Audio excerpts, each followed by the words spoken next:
Integrity Doctors! Welcome to Integrity Doctors Fall Conference 2024. Here, this is Saturday, October 26th.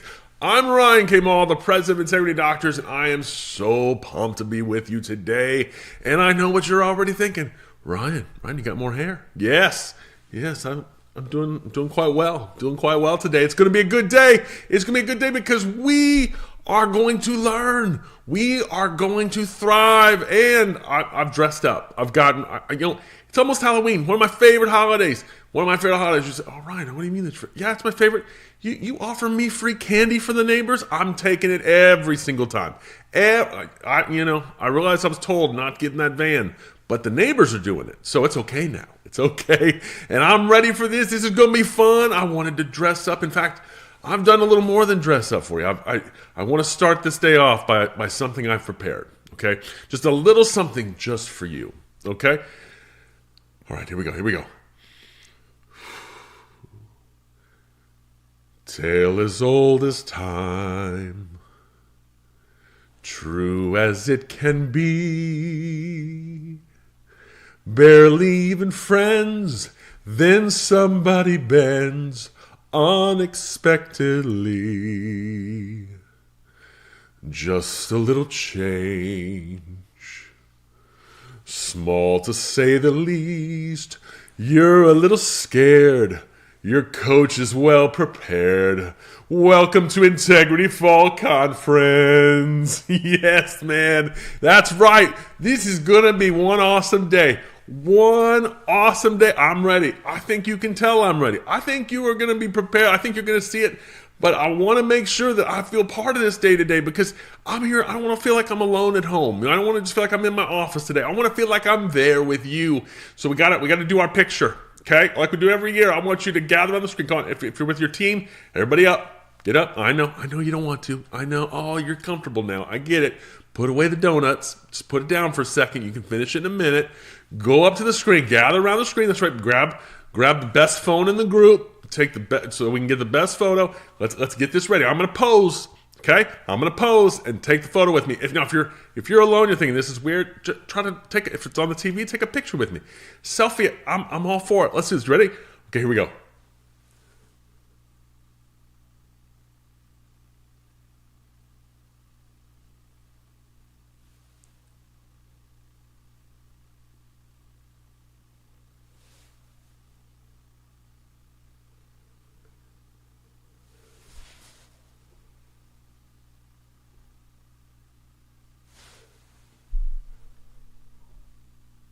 Hopefully you got one on. Hopefully,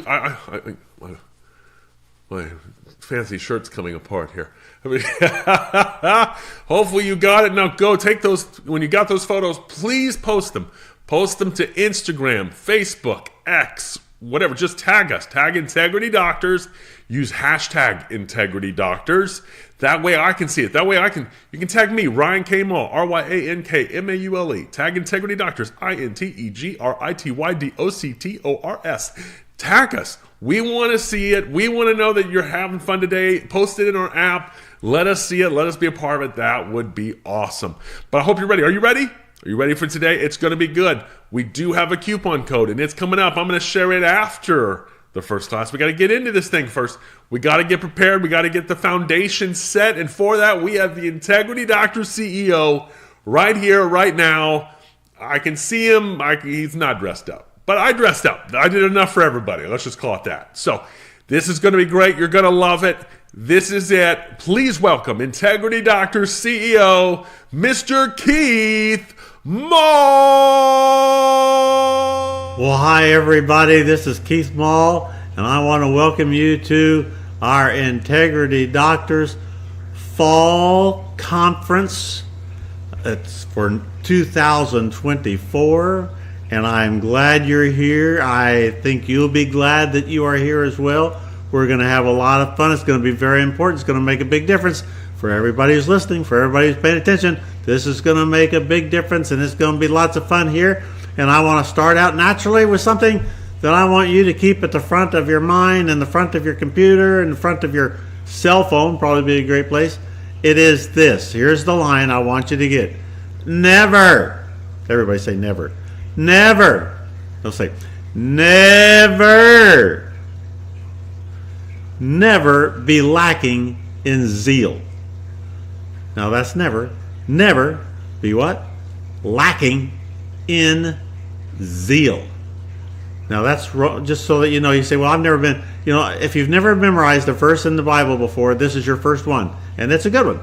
It's only a few words. It's Romans 12:11. Never be lacking in zeal. Now the question we got to answer, obviously, is what in the world does zeal mean?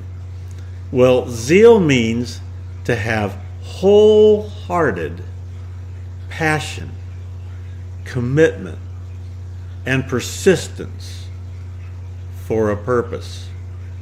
How about that? Now, zeal means to have wholehearted passion, commitment, and persistence for a purpose. So the next question I want to ask you is this.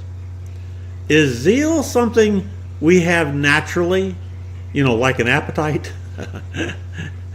Or is it possible that we could become lacking maybe in zeal? Well, I'm afraid that it is possible. It isn't something that just comes naturally. It's something that you got to put there and keep it there. You must have and realize that having a burning zeal is like building a fire. It requires starting and it requires constant fueling. Well, that's why we're here. So one other quick thing here on the Bible. The Bible says in 2 Chronicles chapter 25, verses 1 and 2, Amaziah did what was right in the eyes of the Lord. Good God. Amaziah did what was right in the eyes of the Lord, but not wholeheartedly. Now, you say he did what was right, but he didn't do it wholeheartedly. You say, but why do I want to follow this? I've never heard of Amaziah. Exactly. He was a good guy doing the right things, but he was doing it half-heartedly. What was the result? The result is us saying, who's he? Who's he? You see, he didn't win. He is another member of the also ran community. He didn't win. How come? It isn't because he didn't do good things. It isn't because he didn't do the right things. It's because he did them half-heartedly. It isn't that he wasn't doing what he's supposed to do. It isn't that he wasn't doing the system. It isn't that he wasn't following the laws. No, he did them, but he did them what? Half-heartedly. Now, the question I've got to ask you is, do you want to win? Raise your hand if you do. Do you want to win? Raise your hand. If you're going to win, you got to do more than the right things. You got to do the right things with zeal. Never be lacking in zeal. You do the right things just like Amaziah did, but the difference in Amaziah and you and me is we're going to do it with zeal, bucko, wholeheartedness. That's what will do it. So this is pretty good. Are you doing the right things?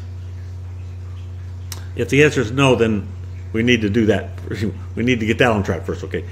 If you're doing, first of all, we got to do the right things. But now we got to understand. Yes, Keith, yes, I'm doing everything I'm supposed to do. Yes, I come down, I do everything. I'm on time. I do it all. I do it just the way I'm supposed to. I am 100% doing the right things, doing the system. But are you doing the right things, but maybe doing it wrong? Because it takes wholeheartedness. And I got to be honest with you, straight up, man, this can change from even day to day. What your answer is today might be different even tomorrow. Last week, you guys, I am not kidding you, I was watching the Tampa Bay Buccaneers, and they were playing the Saints, and it was a wild game because I'm telling you, in that first quarter, the Bucs came out there just like a Super Bowl team. It was awesome, man. I mean, we scored 17 points first quarter. At the end of the first quarter, it was 17-0. I'm thinking, I'm picking up the phone to buy Super Bowl tickets. This is the best team I've ever seen. This is great. This is awesome. We're going all the way. And then guess what happened? The second quarter started, And you would have thought we changed teams. I am not kidding you. It seemed like we were a whole different team and they were too. I'm telling you, by the time we got to the third quarter, it went from 17-0 in our favor to us behind 27-17. What? I didn't even think I needed to watch the rest of the game. But you got to play the whole game or you still lose. It doesn't matter. The first quarter just doesn't make a whole lot of difference. You got to stay in there. So we just changed. What happened to everything that they know and everything? It was the same players, same plays, same field, same time, but the wholeheartedness somewhere went right out the door. Here's the good news. Then came the fourth quarter, and they came back strong. I'm here to tell you, we won the game 51-27. But my point is, what you are doing now might not be what you are doing tomorrow. We got to keep a check on it, because you may say, yes, Keith, I came in here today. I came into this meeting with a whole heart, totally forward to it. Well, good. That's great. But we must monitor our zeal and maintain our zeal, because wholeheartedness doesn't happen naturally. That means we have to, you guys, you've heard this phrase, stoke the fire. We have to plan to keep it up. So here's where we're going to start. We're going to start with the zeal test to monitor our zeal. Now, you guys, in our summer stream, if you were there, then I introduced a happy test. I hope you're still doing it. That is one awesome test. That'll keep you going, man. Some people aren't happy at all. Some people are happy. Some people are happy, and then others are happy. Now, there's a test we should be continually taking because we don't stay naturally happy. Well, now what I want to do is today I want to give you a new test. It's a fall test to take, and it's the zeal test. Just as an EKG can measure the health of the heart and blockages that might threaten it, it is helpful to have an instrument that can measure the level of our zeal, our passion, our commitment, our wholeheartedness for our purpose, and reveal any blockages that might threaten it. So I'm about to give you the 6 questions to the test, and you can grade it. Or put it on your phone or on a tablet if you actually write with a pen and stuff. Here is a 6-question test to measure. Do I openly and frequently talk about my purpose, my God-given dream? Do I openly and frequently talk about my purpose to keep it at the front of my thinking and to create, this is pretty important, a public accountability for my actions? Now, this is really a pretty big thing. And what's interesting, mine. Matter of fact, you know it too, and it's yours, hopefully. But say it with me now. Everybody clear yourselves. I am born to heal. I can change the health of my world. I will do whatever it takes because I believe I was born for this. Now you say, okay, Keith, yes. We know what your dream is. We know what your purpose is. We know what our purpose is here. It's no big deal. It really is. I'll ask you this question. For all the people you know in this world, how many of you know the purpose of all those other people? How many times are they talking about it? How many times are they praying? How come you know mine but you don't know theirs? You know them a lot better than you know me, but you know mine. How many others do you know? Now, that's what makes it a big deal. Hardly anybody really does what we're doing here. You take it for granted. You take it for granted because we've done it. But not everybody does it. So now, on this first question, do I openly and frequently talk about my purpose? How would you grade yourself? Never? Do you openly and frequently talk about your purpose? Never? You never talk about it? Or do you do it maybe yearly, once a year, where you have to sit down and work on your calendar?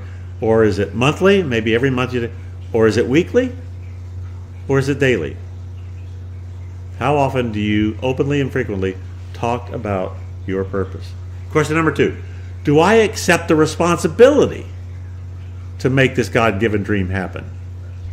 You know what I mean. It's your responsibility. There's nobody else to look at, nobody else to blame, nobody else. It's not up to insurance. It's not up to elections. It just depends on who gets elected. No. Doesn't matter who gets elected. There's been a lot of people elected in my lifetime. Doesn't matter. If it's going to be, and by the way, I vote and stuff, don't get all touchy, but what I'm saying is I accept the responsibility of the dream that God has given me. If it's going to be, it's up to me. I must have the plan and work the plan. Now, is it enough to just do the right things? No, it really isn't. I must do them with zeal. So the question would be, what am I doing to stoke the fire? How would you answer that question today? You'd have to make a list, and we'll talk about it next month for that. So, question number 3. Do I complain about problems? I really like this. Do I complain about problems in a way that cleverly rationalizes a half-hearted involvement and effort? You know, if you can really list the problems and build a case with it, you can prove why you know your purpose, but you kind of just go at it as best I can, and we'll just do the best, and I don't know how we do it. Oh, you're rationalizing rather than accepting the responsibility. So, by the way, on this question, it can be yes or no or sometimes. Maybe sometimes you accept the responsibility. Sometimes you don't. Sometimes you complain and rationalize a half-hearted involvement. How would you answer that question? Numero 4. Do I allow unexpected events or losses to knock me off my feet? Maybe even quit?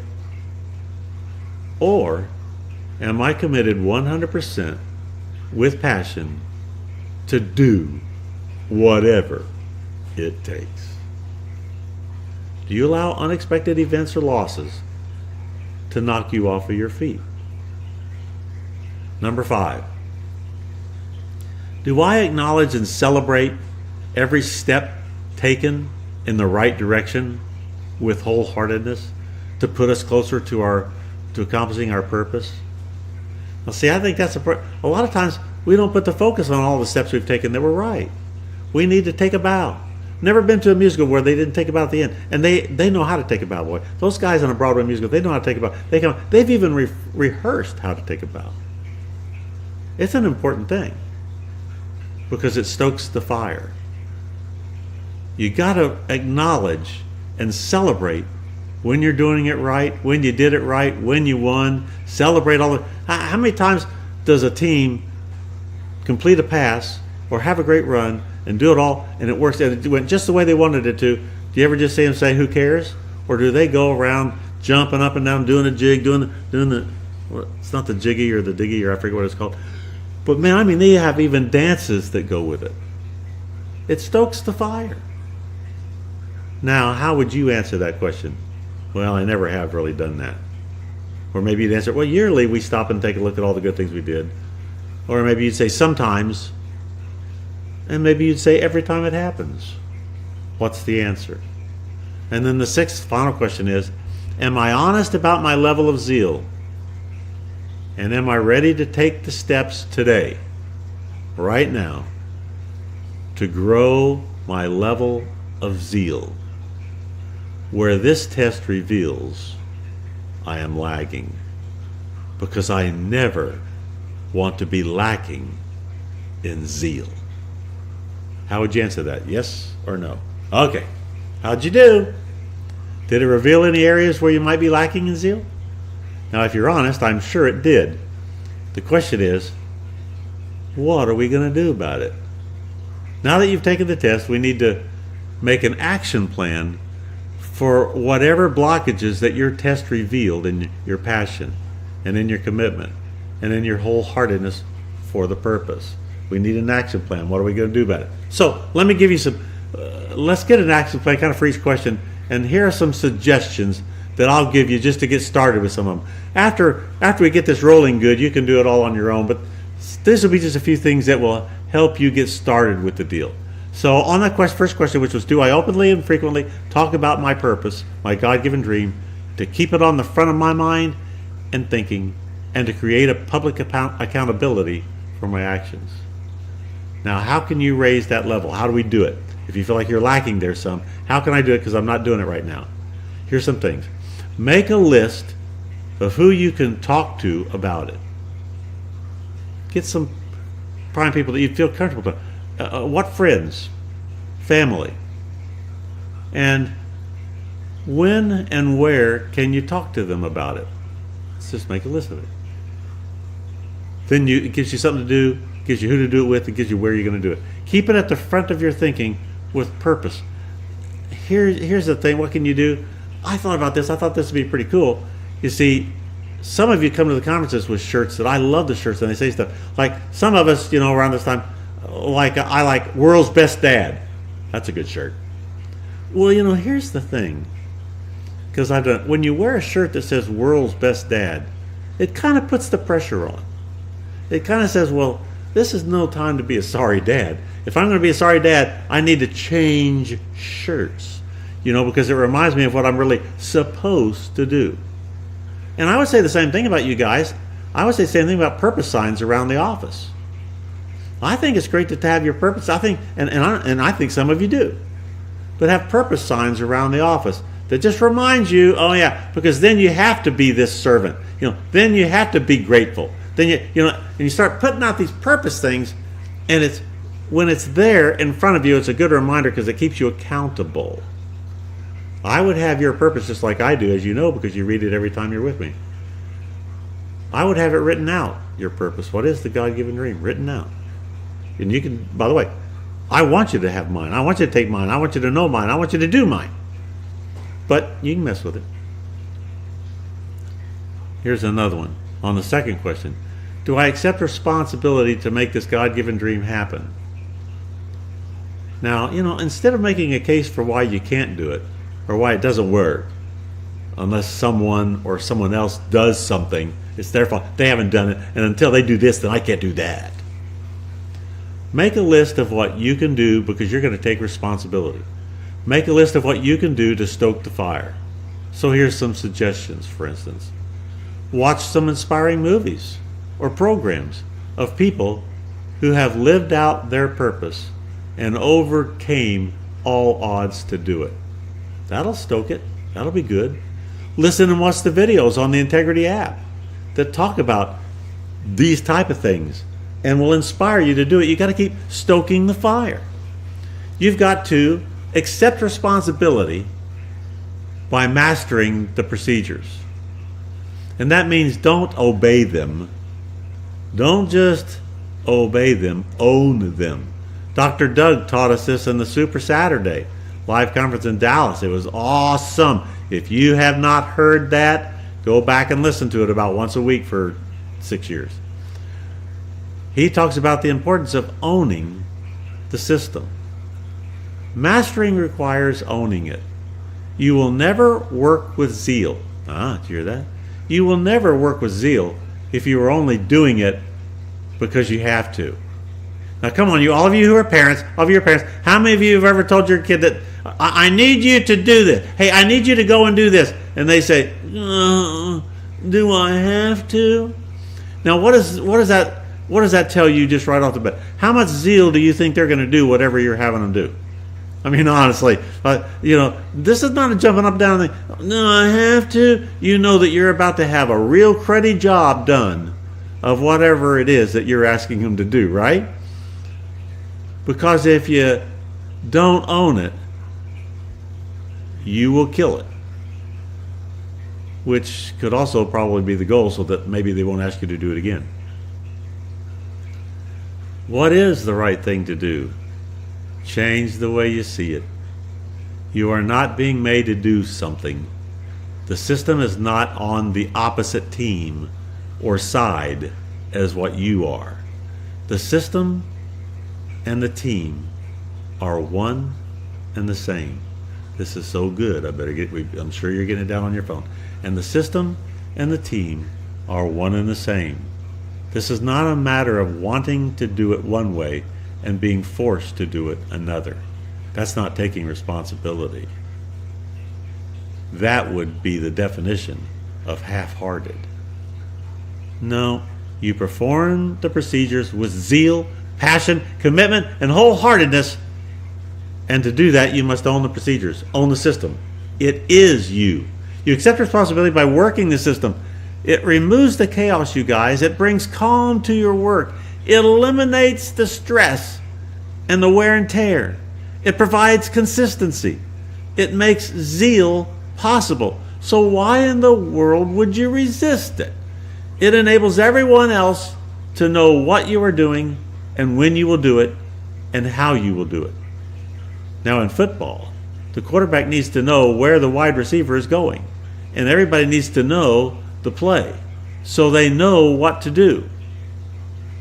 What if everyone just ran out on the field and did whatever they felt like doing? It isn't going to work. They must learn the plays, they must call the plays, and they must run the plays that are called. In other words, we are better when we know what is going on. This way we can play with confidence, with zeal. No hesitation. We know what is going to happen. It plugs the leaks. Third question. Do I complain about problems in a way that cleverly rationalizes a half-hearted involvement and effort?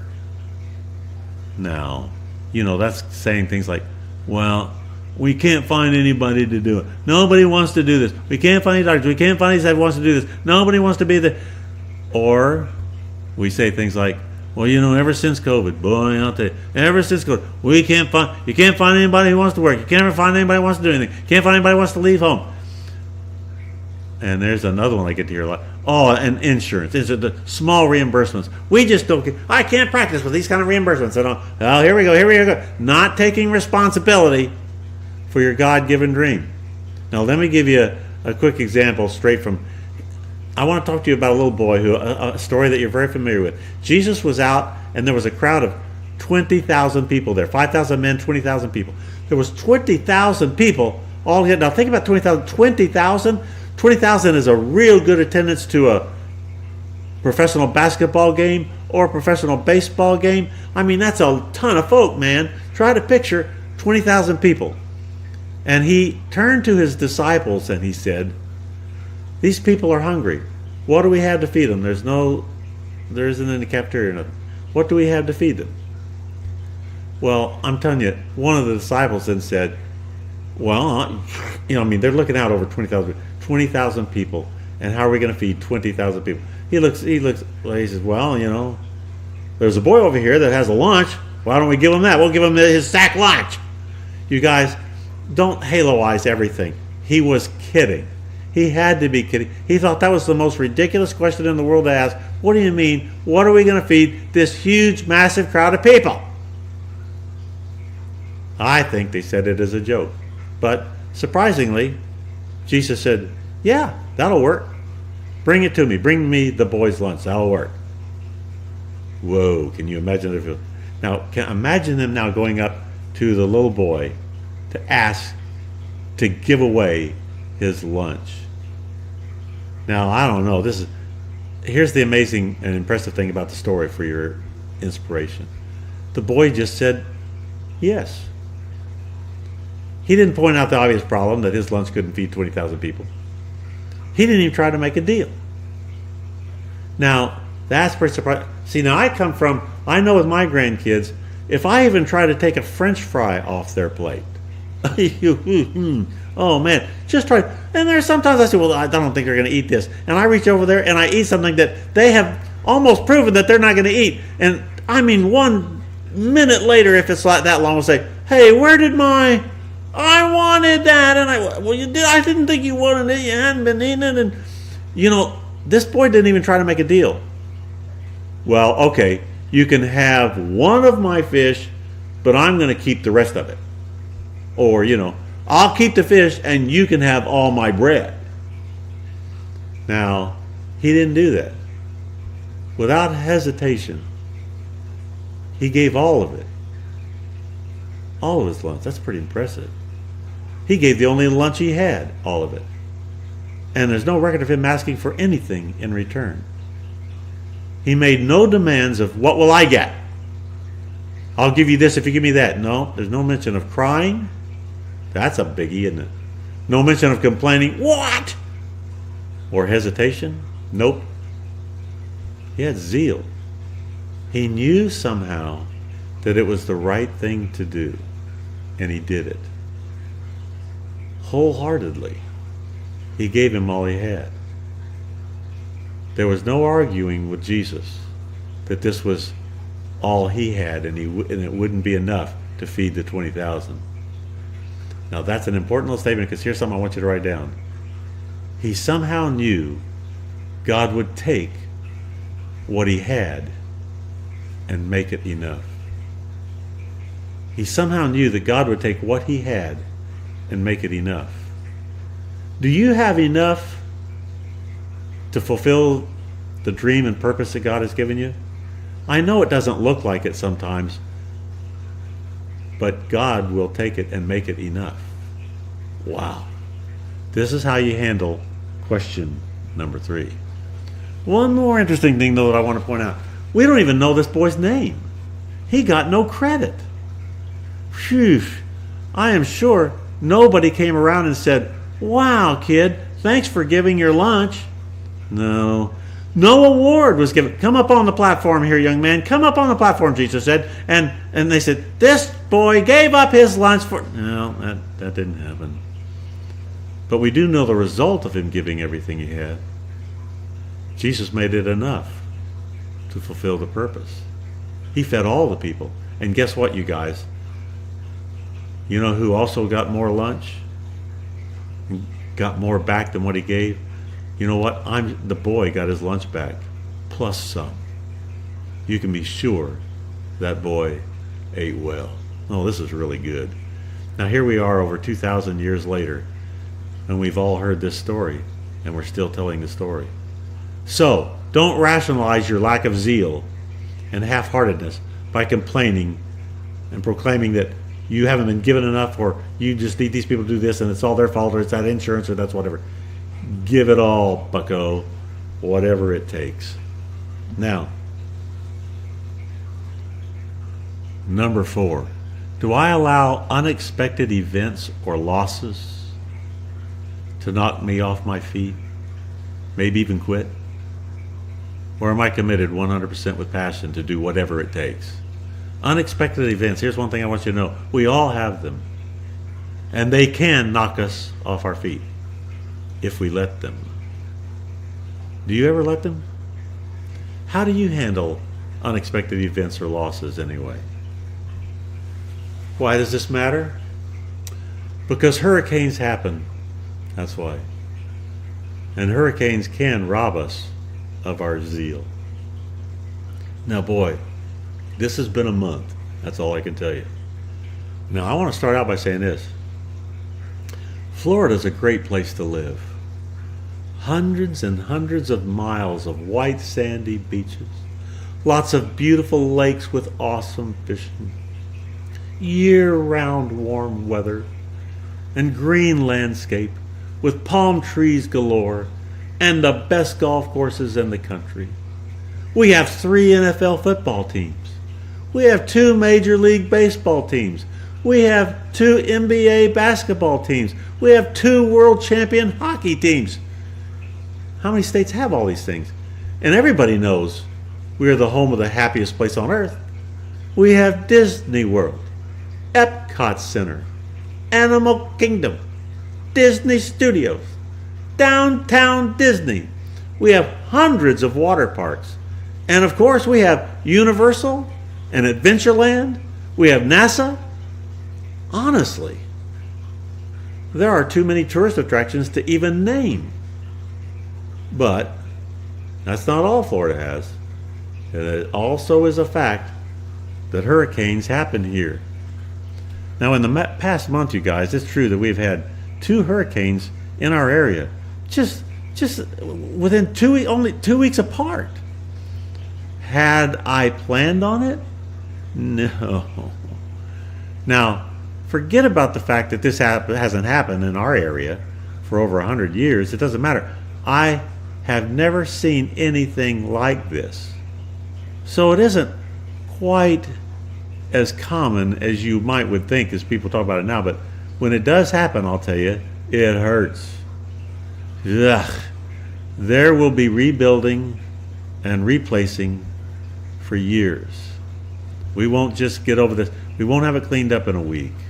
It ain't going to be right. You should see the huge mounds of trash that have just been set out on the side of the road, all up and down the roads you drive. And after the second one, I got to tell you, people start getting really stressed and edgy around here, Some became like walking clones of the Weather Channel before it got here. And I started hearing some say they were going to put their house up for sale and go somewhere safe. You know that word, the word we've come to worship these days.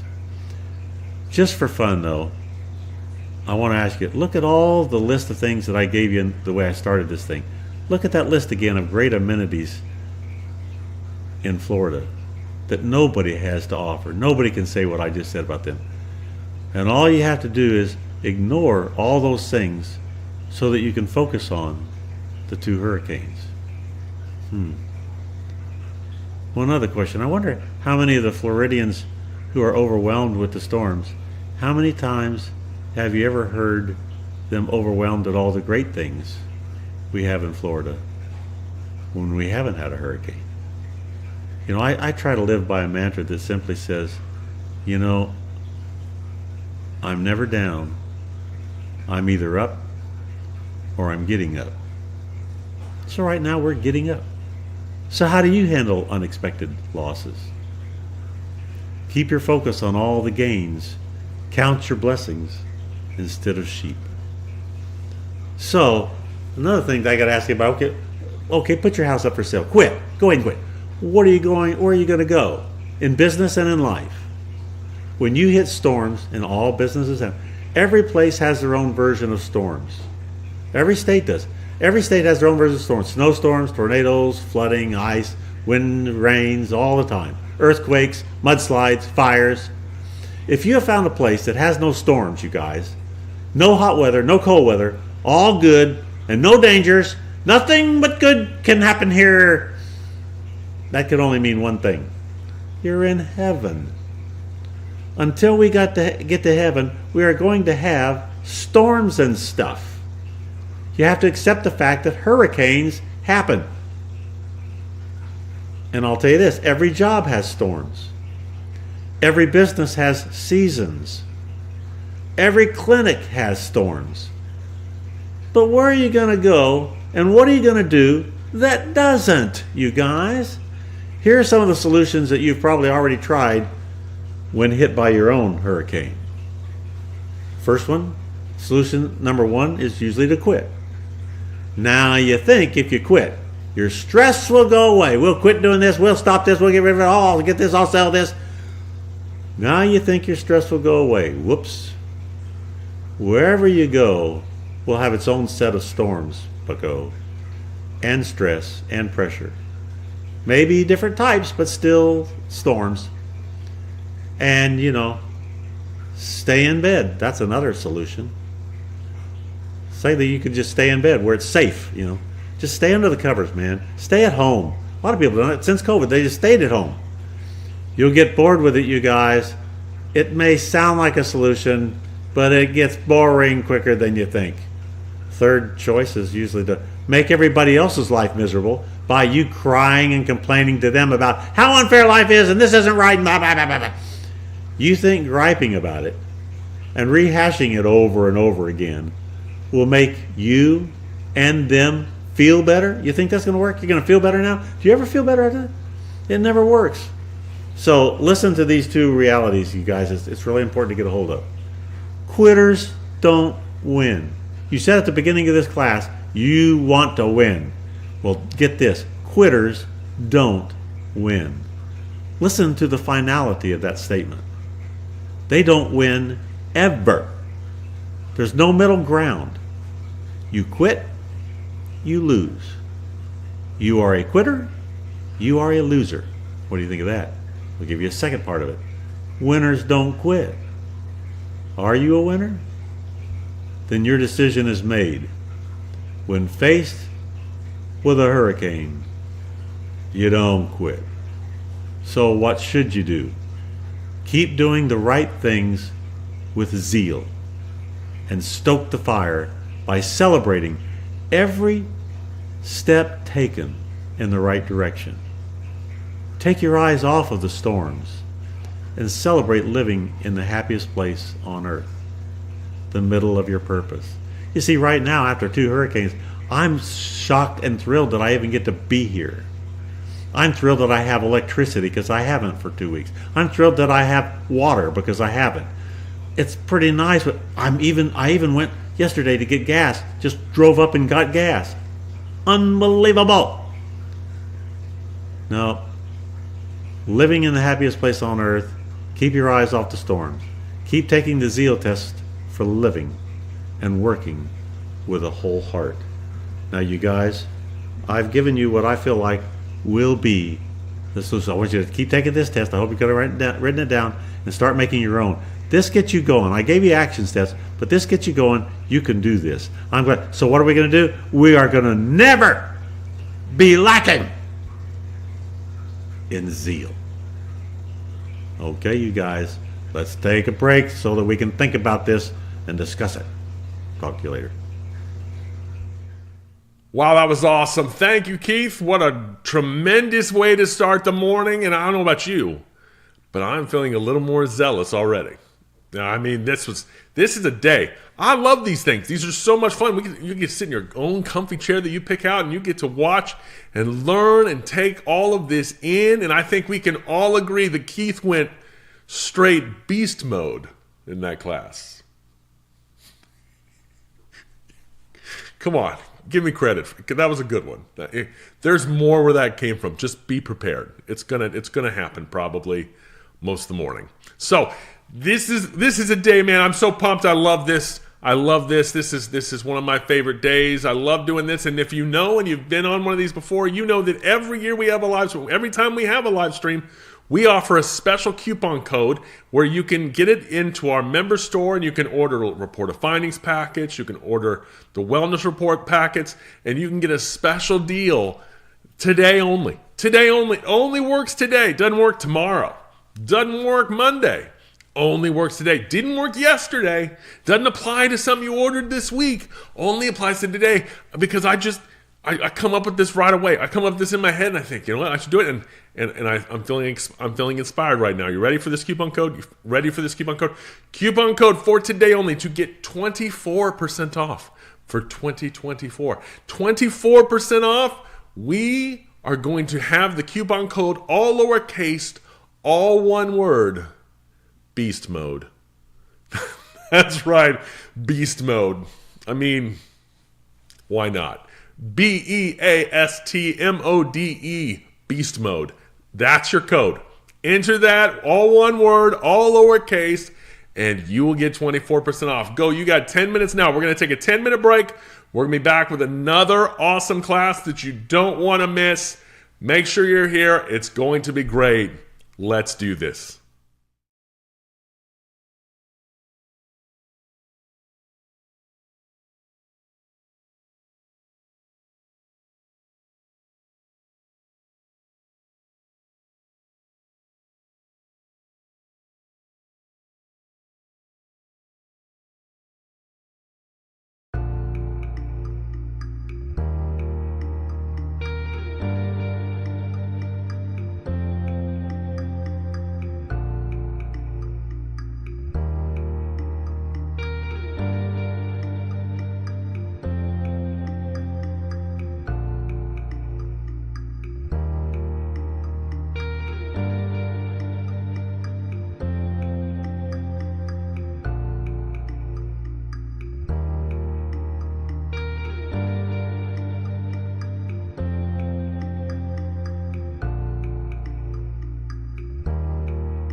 Welcome back from the break, everybody. This is it. We're doing this. I hope you're pumped. I hope you are ready. But first, I want to answer a few questions, mainly one question. There's one question I keep kind of getting on the side. A couple of you have emailed me saying, Ryan, why aren't you dressed as Star Wars? Because if you know me, you know I'm a major Star Wars nerd. I love me some Star Wars. And you're right. That would be the easy choice. But you know what? In going through the preparations for today, here's the thing. I noticed a trend. And I noticed a trend, in fact, of the classes that we're talking. And the next two classes that you're going to hear are surrounded on something that reminded me of Beauty and the Beast. Now, if you remember from Beauty and the Beast, there's one thing that Belle loves more than anything. Okay? She loves books. She loves reading. She goes and takes books from the town store. The Beast really wins her over by giving her a library full of books. And today, we are talking about booking. See how this is going? See how it's... I just got to do this thing right. We're talking about booking, and there's no better way to start talking about booking than to talk about a topic that everybody constantly needs pushed on, and that's a little topic in booking called advanced multiple scheduling. And to do so, we've got one of Integrity's best here right now. Ladies and gentlemen, please welcome Integrity Dreammaker, Carolyn Wright. Hello and welcome, Integrity Offices. It is so good to be with you guys here today. My name is Carolyn Wright. I'm a coach here at Integrity, and I could not wait to talk with you about one of the most important and impactful procedures that we have, and that is our advanced multiple scheduling. We're going to cover everything you need to know, from what is it to why it's the most important procedure and how do we do it and what's our role and all the questions in between. So let's dive in and kick off first with what is advanced multiple scheduling. Advanced multiple scheduling, really simply, is scheduling the entire treatment plan at the report of findings. It's not bits and pieces. It is all visits. Now, in our schedule, when we're scheduling all of those visits, it also means that we need to include all procedures that our patients are going to experience. Think of our Living Well for Life or our wellness reports 1, 2, 3, etc. Any procedure that our patients are going to have also needs to be noted in our schedule so we can keep our office on time. Advanced multiple scheduling now isn't just for those entering a treatment plan, it is for those also moving to wellness. So after our patients complete their treatment plan and they get that wellness report 3 and they are ready to move to wellness and we're celebrating with them, we want to make sure we're also scheduling them out for 1 year of wellness per the doctor's recommendation, whether they're coming in bi-weekly or every 4 weeks, whatever it is, we're going to schedule them out over the course of the next 12 months. And we re-up that. So after they complete their first 12 months, we're going to then re-up that advanced multiple schedule for the next 12 months. Okay? Now, why is this one of the most important integrity procedures? First and foremost, it keeps our patients committed to their whole care. Did you hear that? Right? That is so important. It keeps our patients committed to their whole care. Now, I want to give you this illustration to help demonstrate how this happens and why this is accomplished right at that report of findings appointment. You see, during that report of findings appointment, our doctor is going to make a recommendation. And in our example here, let's say it's 20 visits.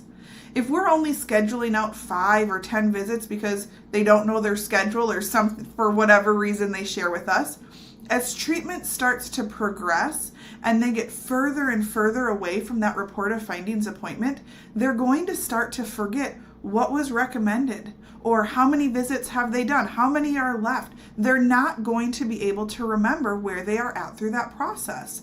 They're only going to be aware of what is on their schedule, which means their mindset simply could start to think, hey, I'm done or I'm almost done, but our mindset is saying, no, you're not. You're only halfway there, right? Because they start to forget what was recommended and where they're at through that process.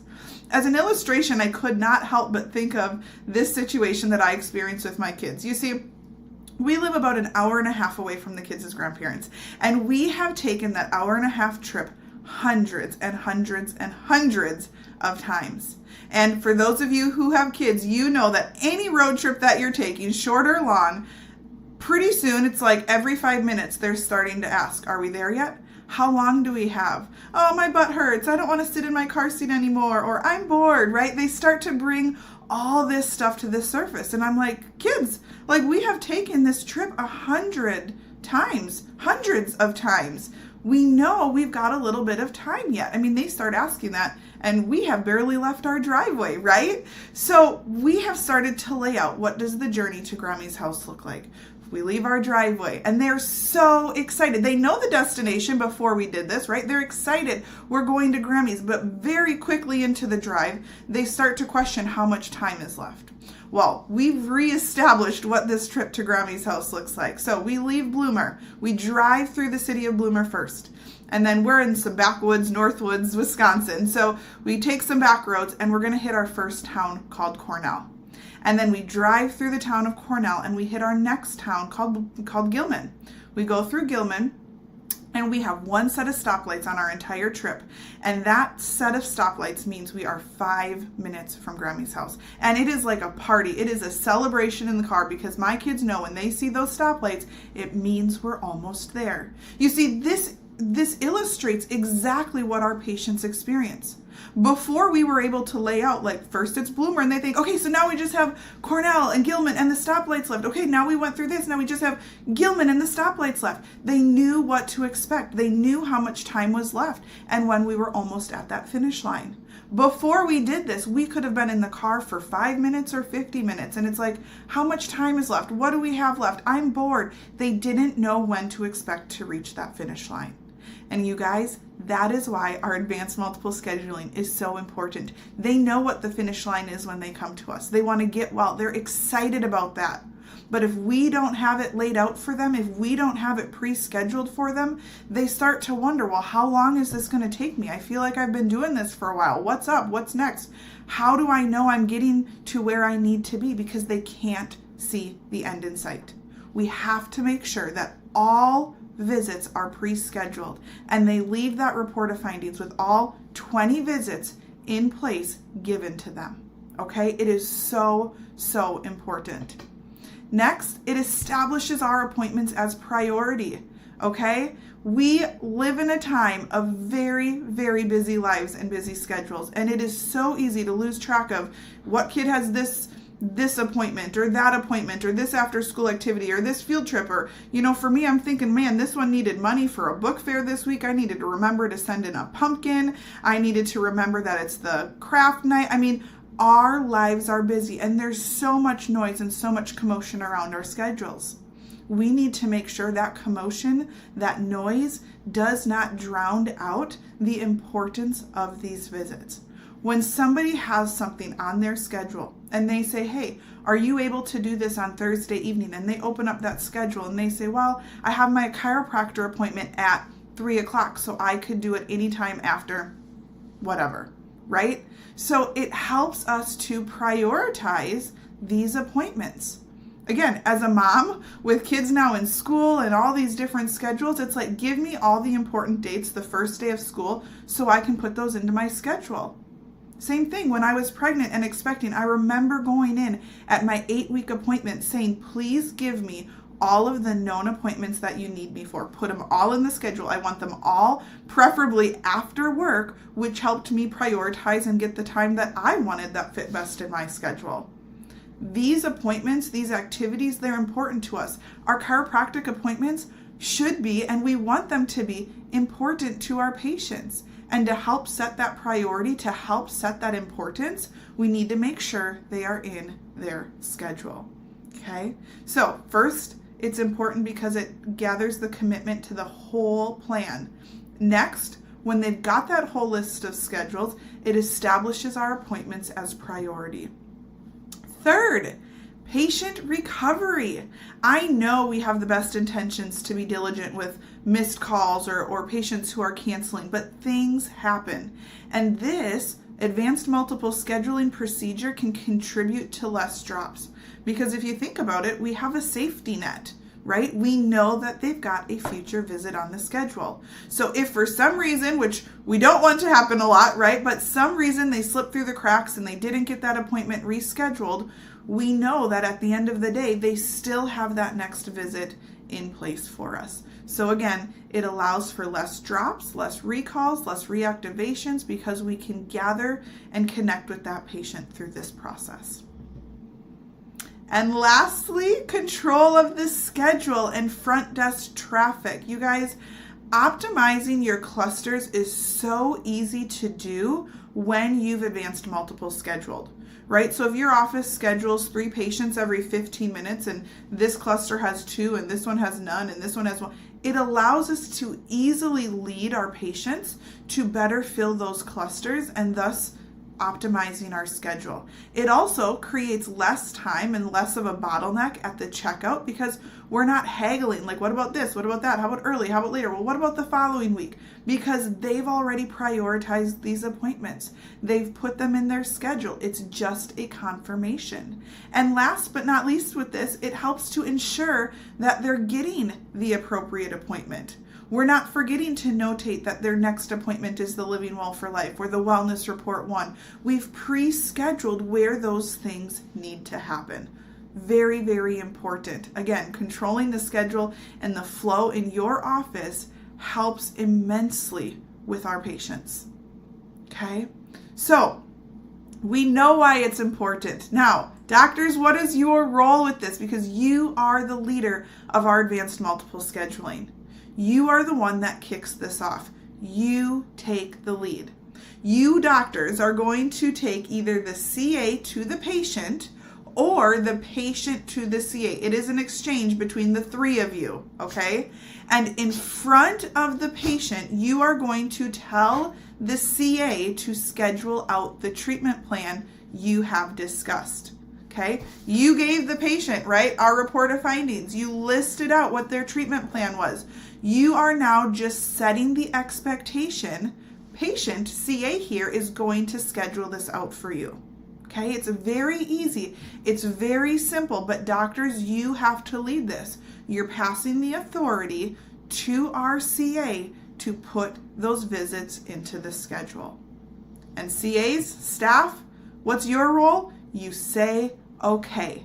You just simply have to execute what has been instructed. You do not need to regather the patient's commitment. You don't need to say, is this what you want to do? Or this is what the doctor has said. We do not need to do that. We don't need to re-emphasize the treatment plan because we had that handoff. The doctor said what it was. The patient's committed to it. Now we are just going to execute it. Okay? So knowing we just have to execute it, we say, okay, and then we lead our patient to get on the schedule with their preferred days and times. Okay? We're going to just simply sketch out an overview of what that plan's going to look like. I'll review the how for that here in just a minute. All right. Before we do the how, though, it's really important that we evaluate what is our perception regarding the advanced multiple schedule. Do you personally or as an office say, they're not going to schedule that many visits? They don't like to do that. Oh, we have too many hospital workers here. We have too many firefighters, police officers. Their work schedules change. This isn't going to work for them. Is that our perception? Or is our perception, this is a standard practice for everyone? It is a great way to support successful results for our patients. Do you view this that we have too many types of patients that it's not going to work? Or do we know and understand the importance of it? Is this our standard practice? Is this what our expectation is? We have to make sure to do this successfully. We have to make sure we have a positive perception of our advanced multiple scheduling. Your perception matters. Teams, this is an expectation. It's not, oh, is it just nice when it happens? We have to expect it. Set the expectation. Doctors, know your responsibility. Staff, know your responsibility. It takes you from thinking you can't do this or my patients don't want to do this to being able to do this near 100% of the time. And we even give a little bit of leeway for those exceptions to the rule. We say our goal is to get 90% of our patients advanced multiple scheduled. So how do we start? Well, before I give you the exact way for how to do this, I want to remind you of the assumptive approach. We assume everyone expects to do this. We assume everybody wants this. They came to us for a reason. They have something, they want to get better. Our doctors told them how they're going to do this. And so we assume that that's what they're committed to. In fact, they committed to it to the doctor, right? They might even, we have them sign even here at the bottom of this report of findings folder saying, yes, I'm committed to that plan. So I put on here, we assume, therefore we do not need to ask. I don't want to say, do you want to schedule these out? Of course they do. This is what we've just said is going to get them the result. They want to do it. We don't need to ask. So how do we start? Well, acute care patients, we're just going to do it. Again, we're not asking. This is what the doctor's treatment plan recommendation is. All right, we're going to lead them now to picking their preferred 3 days and times that work best. Okay, so I give you a tip here. If it works at 3 days a week, it's going to work at 2 days a week, and it's going to work at 1 day a week. What I mean by that is you don't have to go appointment by appointment by appointment for 20 plus appointments for our patients. We do not need to do that. In fact, that's very overwhelming for our patients. We also don't need our patients to sit at the front desk while we sit here and input every single appointment, okay? Because that's where they start looking at their phones and looking at their schedules and saying, well, I don't know about this and I don't know about this. We just gather in perfect world, in ideal situations, what are the best 3 days that work. And in fact, I have some offices that I work with that really want to try to fill up maybe Tuesdays and Thursdays a little bit more. So we say, well, hey, let's find the best 3 days that are going to work for you. How's Monday, Tuesday, Thursday? They might even position those days if they're trying to fill up that schedule a little bit more. Okay? If it works at 3 days a week, it works at 2 days a week, it works at 1 day a week. We don't need to re-ask. Okay? And again, don't make the patient sit there while you punch in one appointment at a time with the patient. It creates that bottleneck at the front desk and additional objections. Now, I know the objection you're all thinking, but Carolyn, what about those who say they don't know their schedule or my schedule changes? The police officers, the nurses, the truck drivers, whatever it might be, the farmers, okay? First off, those who don't know their schedule or who have varying schedules are probably the people who need this even more because they've got even more things consuming in their brain thinking about, well, do I work these days or do I work these days? And it's even harder to remember to bring in their work schedule to figure out when to fit this in. These are the individuals that need an advanced multiple schedule, I would argue, even more than those who work a standard work schedule. Okay? So, when somebody says, I don't know my schedule, I want to remind you of the tool that we have called the Acknowledge, Respond, Pivot. We've got additional training on that you can review. But we're going to acknowledge that they don't know their schedule. Sally, we totally understand those varying work schedules. Then we're going to give a value-filled response. But because we know how important following Dr. Smith's recommendation of care is in getting you the results you want, now we're going to pivot and lead them to take action. Here is what we're going to do. Not would you like to do this, but here is what we're going to do. We are going to take your ideal days and times. Even if we don't know if they work here today, that's fine. But we're going to use those to simply sketch out your plan. As any conflicts may arise with your work schedule, we will make sure to work with you and move anything on our end to work around it. So, to go back to thinking of those ideal days, let's think about the best 3 days. How do you feel about Monday, Tuesday, Thursday? And I lead them back to, let's pick those days. You see, a lot of patients give us objections of I don't know my schedule or my schedule changes because they don't want to make something if they don't know if it's going to work. What we are going to adapt, we assume everything I put on the schedule works until we know that it doesn't.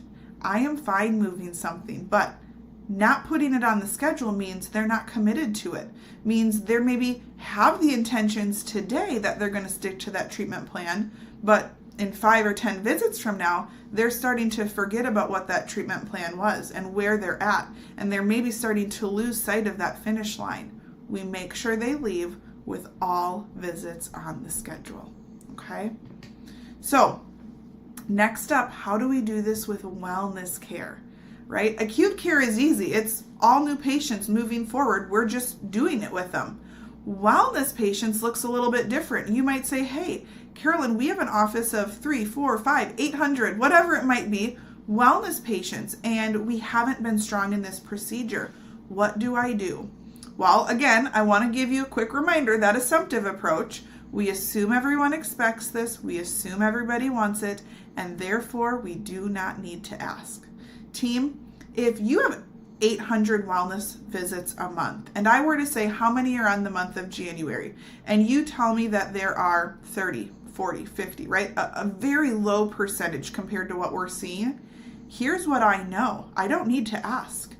If you're seeing 800 wellness visits a month, your patients want to come in every single month for wellness.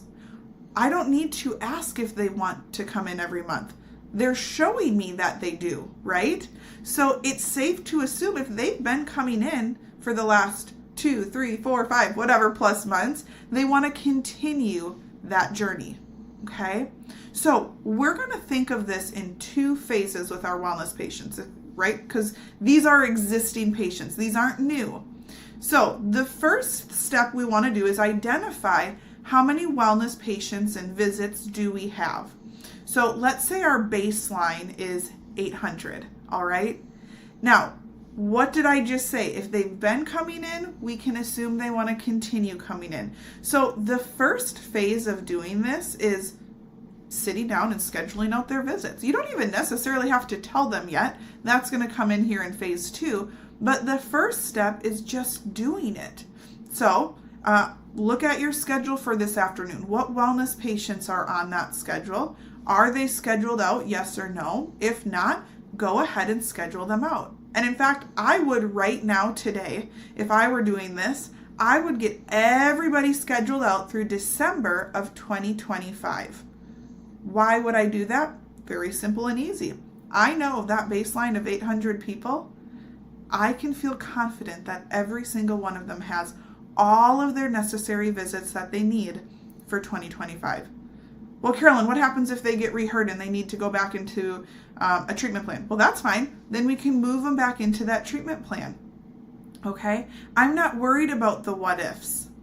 We're going to just sit down, whether you want to do all the patients today, or, today you're going to do who's on the schedule tomorrow, or I have offices just have one person sit down and say, hey, go AMS all wellness patients. Okay? And they're like, well, what about the people I know that they won't like that? Again, our goal is 90%. If I have 800 wellness patients and 50 people were to balk back at me about it, and let's even say they were mad about it, you guys, I have 750 who are just fine doing it. And think about those wellness patients. If they were coming in month to month and they got sick one month and they missed that appointment, it really easily can turn into 2, 3, 4 plus months without an appointment. How do I know that? Because I see offices every day doing recall reactivations over 6 months, and patients are ecstatic to get back in on the schedule. Well, how has it been 6 months since they fell off the schedule to begin with? Because they weren't already on the schedule, right? So it is so important for us to do. So wellness patients, figure out what that baseline number is for you. And then I want you to work on scheduling. Just go ahead and schedule each of them at whatever interval they're coming in, once every 2 weeks, once every 4 weeks, and do that through the end of 2025. And then you can check how it's going by pulling your December 2025 total patient visits on the schedule. That will tell you how many wellness patients we have scheduled out. Now, once we've scheduled all our wellness patients out, we come into phase 2. Now, this is where we're able to give our patients their schedule. Again, if we think back of why this is important, it establishes these appointments as a priority. I don't want to just schedule them out and not tell them, because I want these visits to go into their calendar. I want them to have these on their schedule, right? So we are so excited that we've done this for them. Think of it like a present, like a gift, like something I thought they would enjoy, something I feel that they would be grateful I did for them. It's like I thought of you when I was doing this, that you would like to have this done. And that's how we're going to present it to them. It's Sally. As a VIP wellness patient in our office, we wanted to make sure to reserve your preferred date and time. Therefore, I've went ahead and saved those for you for this next year. Here's a list of those to add to your schedule. And of course, anything that comes up along the way, we will ensure to move any appointments as needed. So in looking at this, following, coming in about every 4 weeks, if maybe that's what they're doing, we've got your next appointment scheduled for insert. And again, if that next appointment doesn't work, well, we move the time up or down. We move the day back or forward a little bit. It is just fine, because we're always confirming their next appointment at each appointment. All right. Now, think about this, guys. In this situation that I'm covering right now is assuming that we maybe haven't been strong at doing this wellness AMSing. But once you do this every year, this is just an expectation of our patients. They just know they get a calendar for the next 12 months. And it's not even a conversation. So the first year, if this is the first year that we're doing it, we might need to position that conversation again. We're excited we've done this. We're honored we could do this for you. But after this year, when we've just done it and everybody that moves to wellness just gets it done, right? It's really not a question. It's not even a conversation that we need to have. It's, hey, here's what we've done. That's just the way it is. Just like every year when we start a new school year, they give me a list of dates. Here's spring break, here's Christmas break, here's this, here's that. They give you a list of all the dates every year. It's just expected. I wait for the new year calendar to come out so I know how to incorporate it into my schedule. That's all we're doing here. All right. So, common objections that I hear with wellness. Let's go through these. And teams, these are real life examples. So if I have an office and they're maybe not growing their wellness, this is exactly how I would do this with you and how I would encourage you to do it in your offices. If our number isn't growing as rapidly as we want, I'd say, okay, team, let's look at who's on the schedule today. Who's the first one? Sally. Okay, well, tell me about Sally. Well, Sally comes in bi-weekly for wellness, and she still has 8 visits left on her schedule. So that's taking her through roughly the end of this year, right? It's like, great. Sally already knows what wellness AMSing is. She has 8 visits left on her schedule. Do you think Sally's going to mind if you now continue that schedule through the rest of 2025? It clearly worked well for her for the last 10 months. It's going to work well for her for the next 12 months. Go ahead, just schedule it out and be done with it. Okay? Tim, this was the example I was given. He's a teacher. He likes 3:30 and 3:45 during the school year. But when we were looking at this, he's coming off these summer months, right? And so in the summer, he was coming in at 10:30. They say, how do I do this? Very simple. Here's what we're going to do. We're going to schedule the teacher, Tim, at 3:30 or 3:45 for the next 12 months. As the summer months approach, and maybe it's May and I'm confirming that June appointment, he might say, well, could we move June's appointment up to 10:30? Absolutely. Let's do that. All right. John, I hear this one all the time. He's a farmer. There's harvest season and planting season, and they're just so busy and they're stubborn and they don't know if they can make it in. Again, don't worry about the few months that may not work. You're going to go ahead. You're going to schedule them out for the next 12 months. As harvest season or planting season or whatever the seasons are that we have come up, we can either maneuver those appointments or it's our safety net. If something truly happens and they can't make it in because of those long days that they're spending in the field or whatnot, we know that we've still reserved that spot now for that next one. Hey, and then they're calling, they're canceling it, whatever it might be, we have our safety net in place. We're not letting 3, 4, 5 months go by without having seen them. Wellness AMSing is so, so important, especially if your office is wondering why your wellness patients aren't growing, even though we're moving people to wellness every month. this is the very first spot that I would check, because for every person you're moving to wellness, you're having somebody fall off because they weren't advanced multiple scheduled.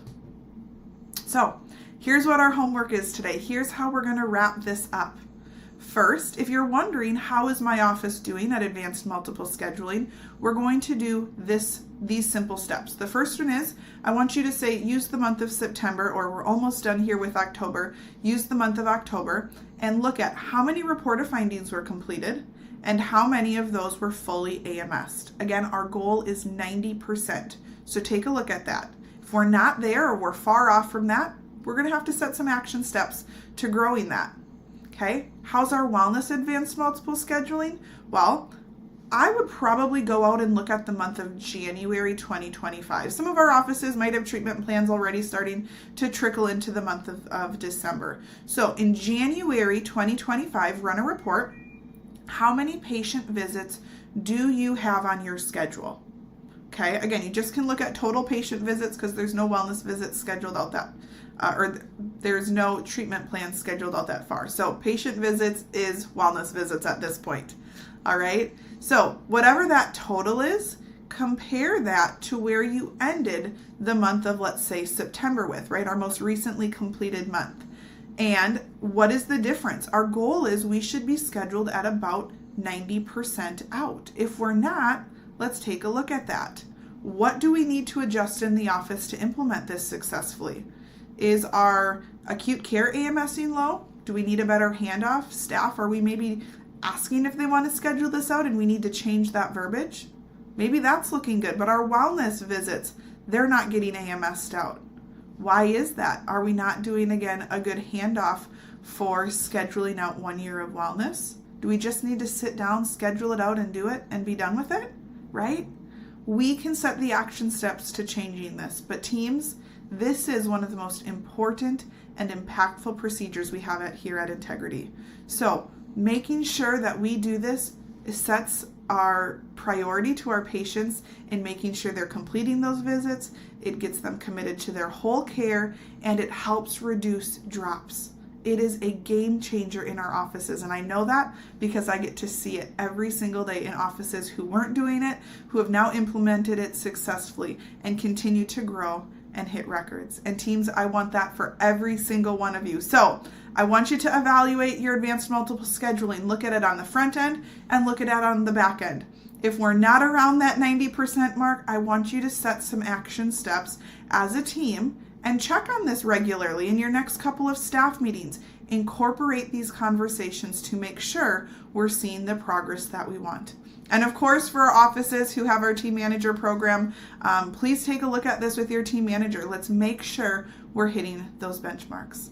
Teams, thank you so much for having me here today, and I can't wait to see all the growth that we experience here as we come to the close of 2024 and we enter 2025 with strong advanced multiple scheduling. Thank you. Wow, great job, Carolyn. Nailed it. Nailed it as usual. I think we can all agree that Carolyn is the belle of the ball. All right, well, let's continue on. I want to make sure we're doing it. Do make sure you're getting your products. Make sure you're using that this coupon only works today. Only works today. If you haven't placed your order, you have to. No, don't order it and then tell me I didn't know how to do it. There's a little spot on the order process that says coupon code. You got to enter the coupon code there. What is the coupon code, Ryan, you may ask? Well, I don't know if you hadn't forgot it or not, but it's beast mode. It is beast mode because I've gone full beast mode today. It's all one word, all lowercase, BEASTMODE. That's it. Beast mode. That's your coupon. Get 24% off only today. Only right now. Only while this is going on. So make sure you book it and get your stuff and take care of it. We're going to take another 10-minute break so you can process everything you've heard from Carolyn just now. And we'll be back in 10 minutes with another class in our Beauty and the Beast theme morning here at the Integrity Fall Conference. Take a break.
Welcome back from the break, everybody. It's time for another awesome class.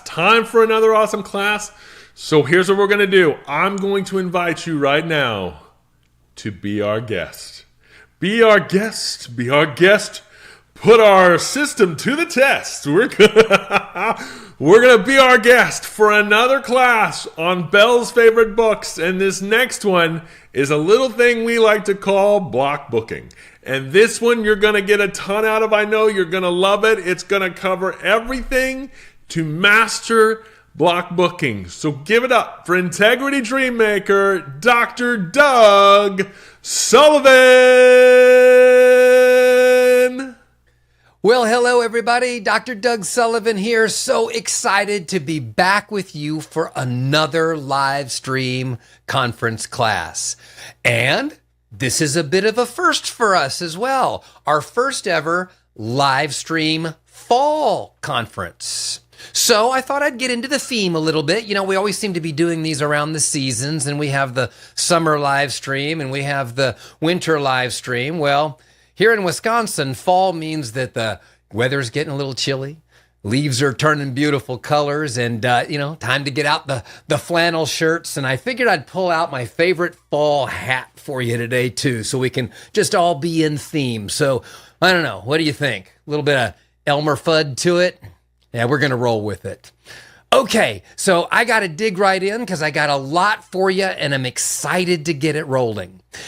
Over the last year or so, I've spent a lot of time on these live stream classes digging into the foundational principles behind groups of our procedures.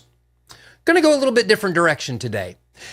Instead of digging into several procedures and how they tie together and how they, the foundation behind them, I'm going to go into one specific one today. Actually, two, but they tie together.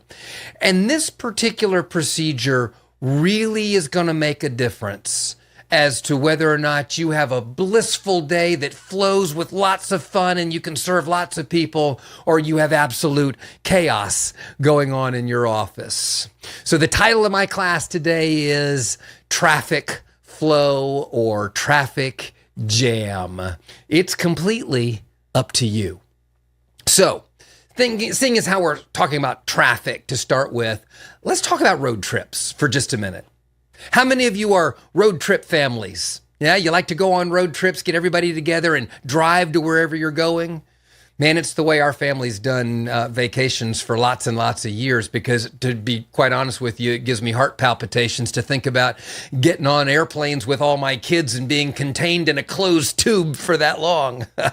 So we established the tradition of road trips, and it's carried on. I mean, now many years later, 3 of my kids are adults at this point and still come back for the summer road trip.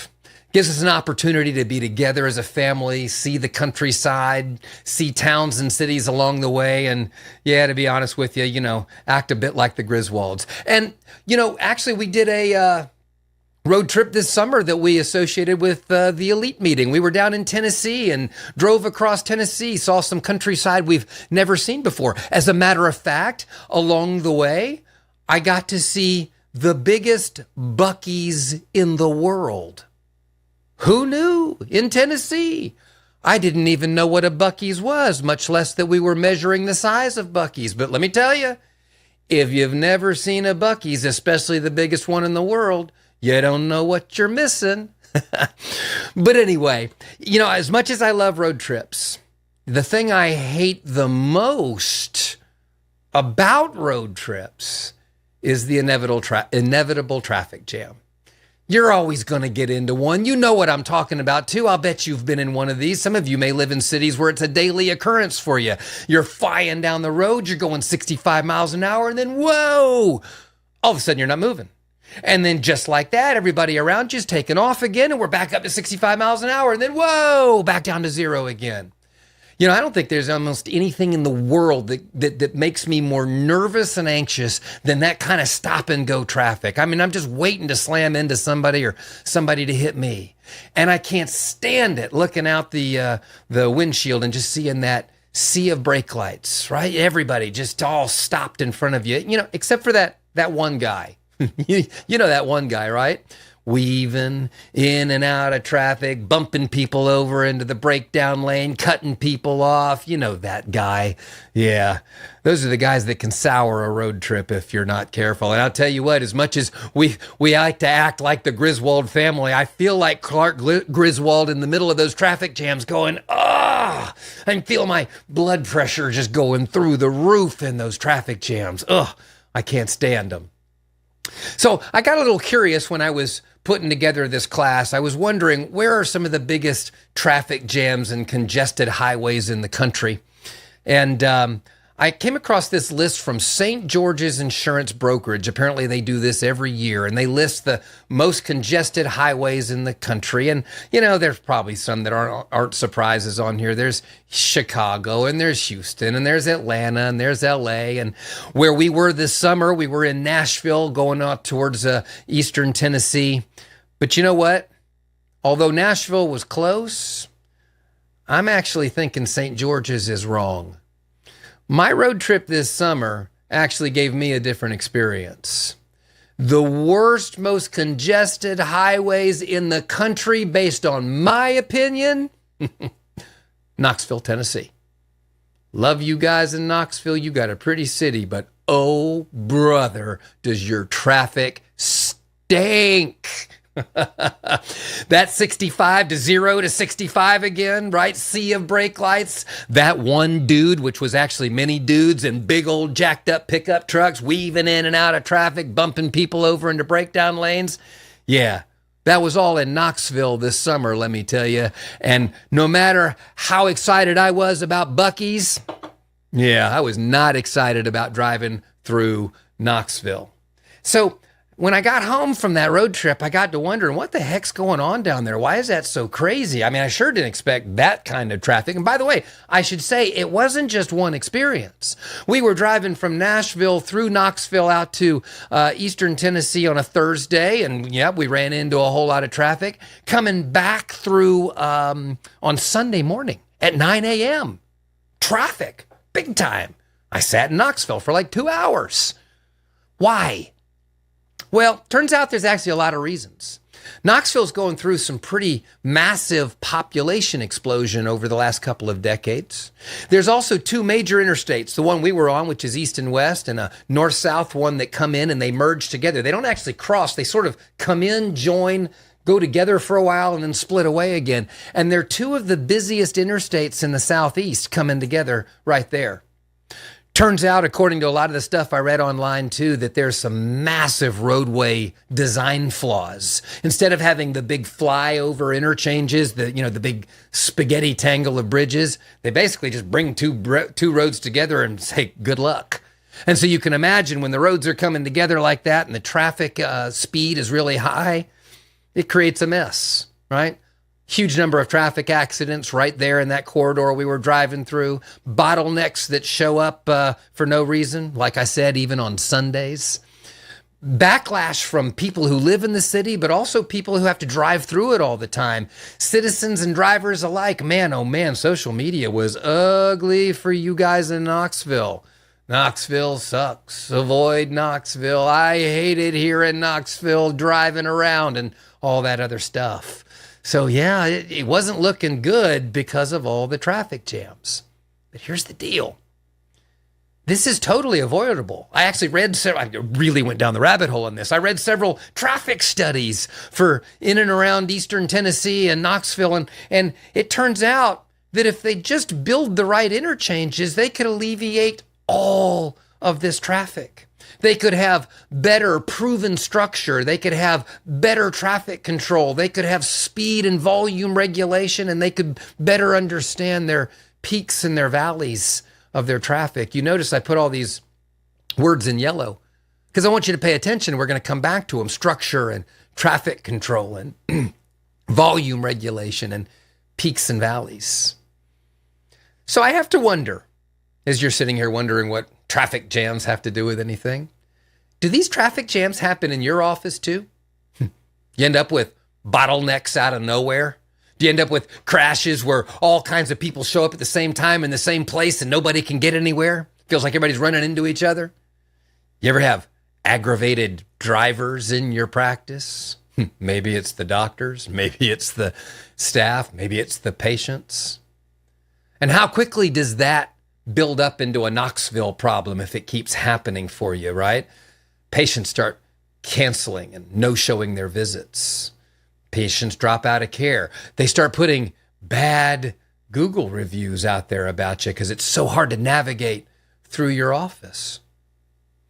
If you haven't already guessed, you guys, my topic of conversation today is about your schedule book. And yes, I put that in quotes because I understand I'm still talking from an old school perspective of a book on the counter that we write names in with a pencil. But whether you still do that or whether your book is entirely automated inside your software, it's still the schedule book. And it is the key to having either complete chaos and traffic jams and bottlenecks or blissful drives through your office with great controlled patient flow all day, every day. And believe it or not, even though this looks really complicated and crazy on your screen here, bliss can be had with this kind of infrastructure because it brings structure. It brings traffic control. It brings volume regulation, and it helps you regulate and understand your peaks and your valleys. At first, it can look intimidating, but when planned properly, it can help people move through your office just like traffic can move through and around a city so much easier. But to get here, your schedule book requires you to think about it differently. Scheduling appointments, and team, I'm going to start talking to you, but doctors, I know I usually say this to the team right away, but doctors, today I'm going to say this to you. Don't check out, doctors. This isn't just a team class. This is for you as well. But we got to think about our schedule book differently. It's not just scheduling a patient appointment. It's not just a task of getting someone into the book somewhere. It's a responsibility. We actually call this a core value. It's core value number 5 is responsibility. It requires your attention. It requires your control. And it requires discipline to stick to a proven strategy that we know works to flow patients. Now, here's the deal, you guys. As many of you have grown over the years, we've got to recognize that what worked when you were smaller doesn't work now. Kind of like Knoxville. Back in 1960, when those interstates I was talking about were first built coming into the city, Knoxville was a town of about 100,000. Well, now in 2022, they're just shy of 200,000. They've doubled in size. The roadways from the 1960s don't work anymore. I wonder how many of you have traffic flow patterns or structures in your schedule book that don't work anymore. See, you can't shove more volume into a schedule than you have space for, just like you can't shove more traffic onto roadways than you have lanes for. Now, we know that volume happens. We know that there are going to be times when the traffic is just heavy and the lanes are full and there's a slowdown, right? I mean, that's expected, especially in big cities. It's expected in bigger offices when we're at the peak of the day. But ain't nobody happy when traffic is bottlenecked all day long. Just like I wasn't happy when I was driving through Knoxville at 9 o'clock or 10 o'clock on a Sunday morning and we had bottlenecks. So we got to take the responsibility for better controlling that. We have to account for the anticipated traffic. What's going to be coming? What's it going to look like as we achieve our next set of goals, as our office grows? We've got to make space and control that space before it happens. Just like traffic control. There are really specific and proven strategies for regulating patient control, and that's where we're going to go today as we talk about the schedule book. Because you guys, we can't make this stuff up on the fly. Here's a hint. It won't work. It won't work. If this is what your schedule book looked like or what your roadway looked like back when you were a smaller city, and you now try to keep it that way, but shove 2 or 3 times or 4 times the traffic into it, it's not going to work. You must go to a more specific, patterned traffic plan. Now, not only do you have responsibility for controlling it, you've got to take leadership of your schedule book, everybody. This is also a core value. It's our core value number 1. Leadership is the primary method of controlling patient flow. We have to show people where to go. We have to show doctors where to go. We've got to work to keep people in the proper time slots at the proper time and assure that all of the procedures get done in the process. So we have to take responsibility and leadership with our schedule book. On a highway, you guys, cars go where the road goes, not just where they want to go, any old place. You have to lead people to where you want them to go, not necessarily where they want to go. Okay? So our schedule dictates where and when patients are doing and receiving certain procedures as well as the time they're getting them. All right? I think a lot of us just think about timing, 9 o'clock, 9:30, 9:45, 10 o'clock. No, our schedule book also controls what's happening during those times. Now, doctors, I told you don't check out on me. I'm going to come back to you now. I'm going to say something that I think you might feel is very controversial, but your staff's going to love it. I know you might own the office or you might have the authority of the patient care in the office that you're working in, but I want you to get a mindset, doctors, because this is really important. During patient care time, when you're in that office taking care of patients, staff doesn't work for you. Nope. You work for them. Notice I gave you a little smiley face at the end of that sentence, trying to soften that up because I know that hurts your ego a little bit.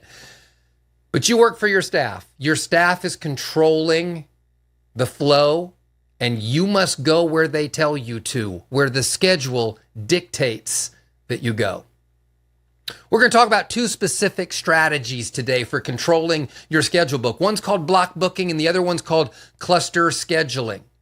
Now, I want to get this in place right away as we go forward and talk about this because it's going to talk a lot about time management and where people end up on a schedule. And I want to be sure we understand all the time that we're talking about today is based on the doctor's time with the patient, not the patient's time in the office. What I mean by that, as an example, if we've got a new patient that is scheduled for 9 a.m. today, that's the time the doctor is walking in the room with the patient, not the time the patient is walking in the door, right? If the patient's walking in the door at 9 a.m. as a new patient, you and I know the doctor's not seeing them at 9. And no matter how long it takes them to get the stuff done is what the time is the doctor's now going to be behind based on that schedule.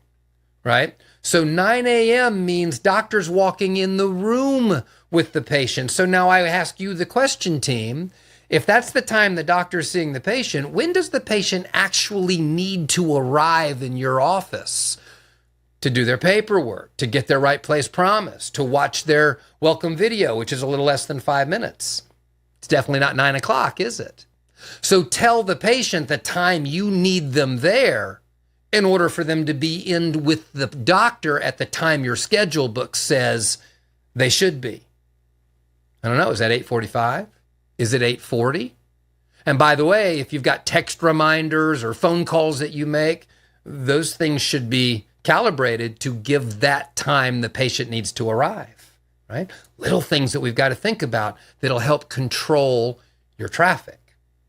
Now let's dig into those 2 strategies, okay? Block booking based on the doctor's time. The definition of block booking is dedicating periods of time throughout the day in your schedule for performing only certain procedures. So let me give you an example using a 1-doctor office. Don't worry, if you've got multiple doctors in your office, we'll talk about those offices here in a few minutes. But just starting with 1 doctor. An example of block booking might be that all of our longer appointments we designate be done in a specific time of the day. Longer appointments are typically going to be our new patient appointment where we're doing a consultation and an examination and some x-rays. Our report of findings appointment where we're sitting down and giving the report of findings, having the financial conversation, doing the first adjustment. Those would be longer appointments that we would cluster together into one area or block together into one area of the calendar, of the schedule. We recommend that you do specific blocks throughout the day for only new patients and only reports of findings. We recommend that you do other blocks in the day for your shorter appointments. Your shorter appointments are typically going to be your adjustments, right? To be your wellness reports. Now notice I'm talking about all of this being scheduled based on the doctor, which is why I'm not throwing in all the therapies and other things, because those can happen around the times that we schedule for the doctor. Okay?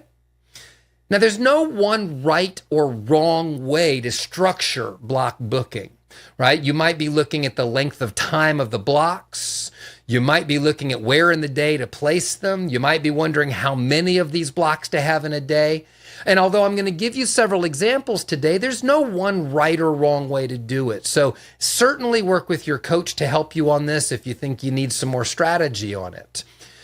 But I do want to give you some guidance on how to start aiming down into the best probable places to block your schedule. It's going to be necessary to experiment. You're going to have to work with various blocks and times and lengths to see what serves you best. But the best way to start is just look back at historically over the last, say, 6 months, what your peaks and your valleys are. Okay. When are your historically busiest times? Maybe it's 4 to 6 in the afternoon, or maybe it's, 8 to 10 in the morning, or maybe it's, noon to 2 in the afternoon. Look and see where historically you're busiest. Those are going to be your peaks, and those are your most likely times to do your shorter visits, your adjusting and your wellness reports. In my office, we always call those blow and go times. We're blowing and going, blowing and going. Conversely, look back at what your valleys are. Historically, your slower times, where you could put longer visits that don't interrupt the day quite so much. Those would be your ideal first spots to aim for new patients and for reports of findings.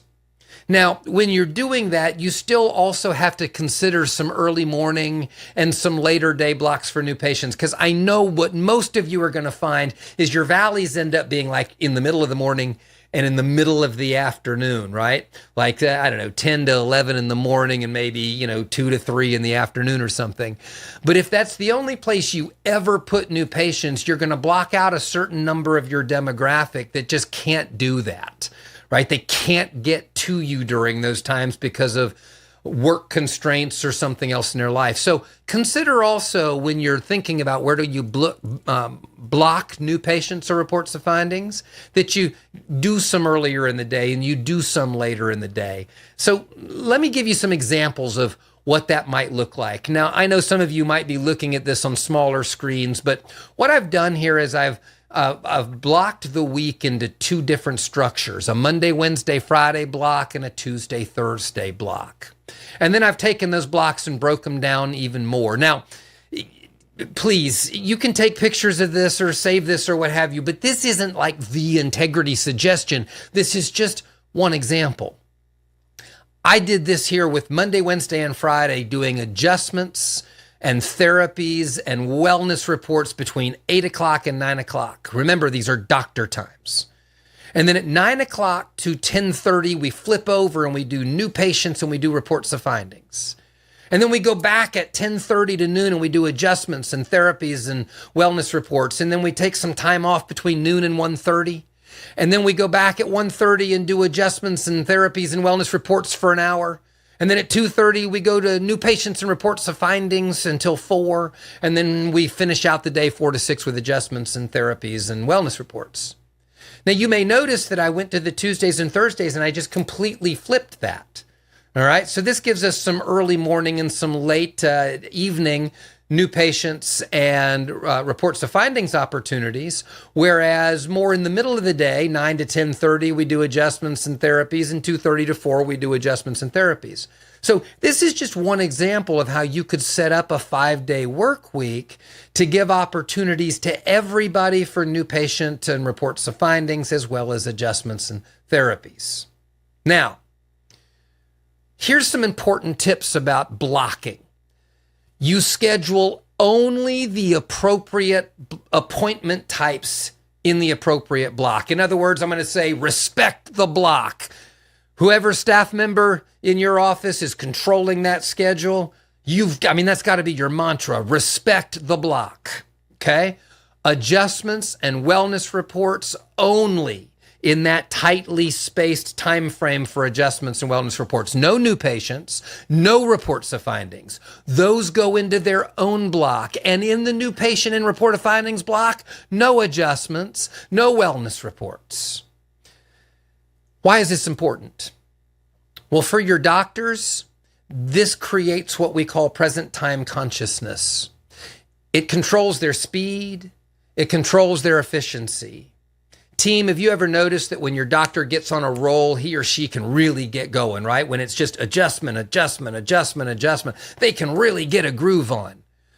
But when you throw 2 adjustments and then a report of findings and then a break and then an adjustment and then a new patient and then 2 adjustments after that, they get scattered. They slow down. They're at their least efficient because they're always having to think about the thing that comes next and they can't get into a single line of thinking. Present time consciousness. The other thing that happens when we know that we've just got a flow, one after the other of patient adjustments, it prevents bottlenecking. It prevents time wasting. In that example I gave you a moment ago where you've got an adjustment, then a report of findings, then a gap, then 2 adjustments, then a new patient. That gap and another gap and another gap, they're too small to put anything into. And all of a sudden you add those gaps up and find out that you've got an hour's worth of gaps in a day that you couldn't do anything with. Okay?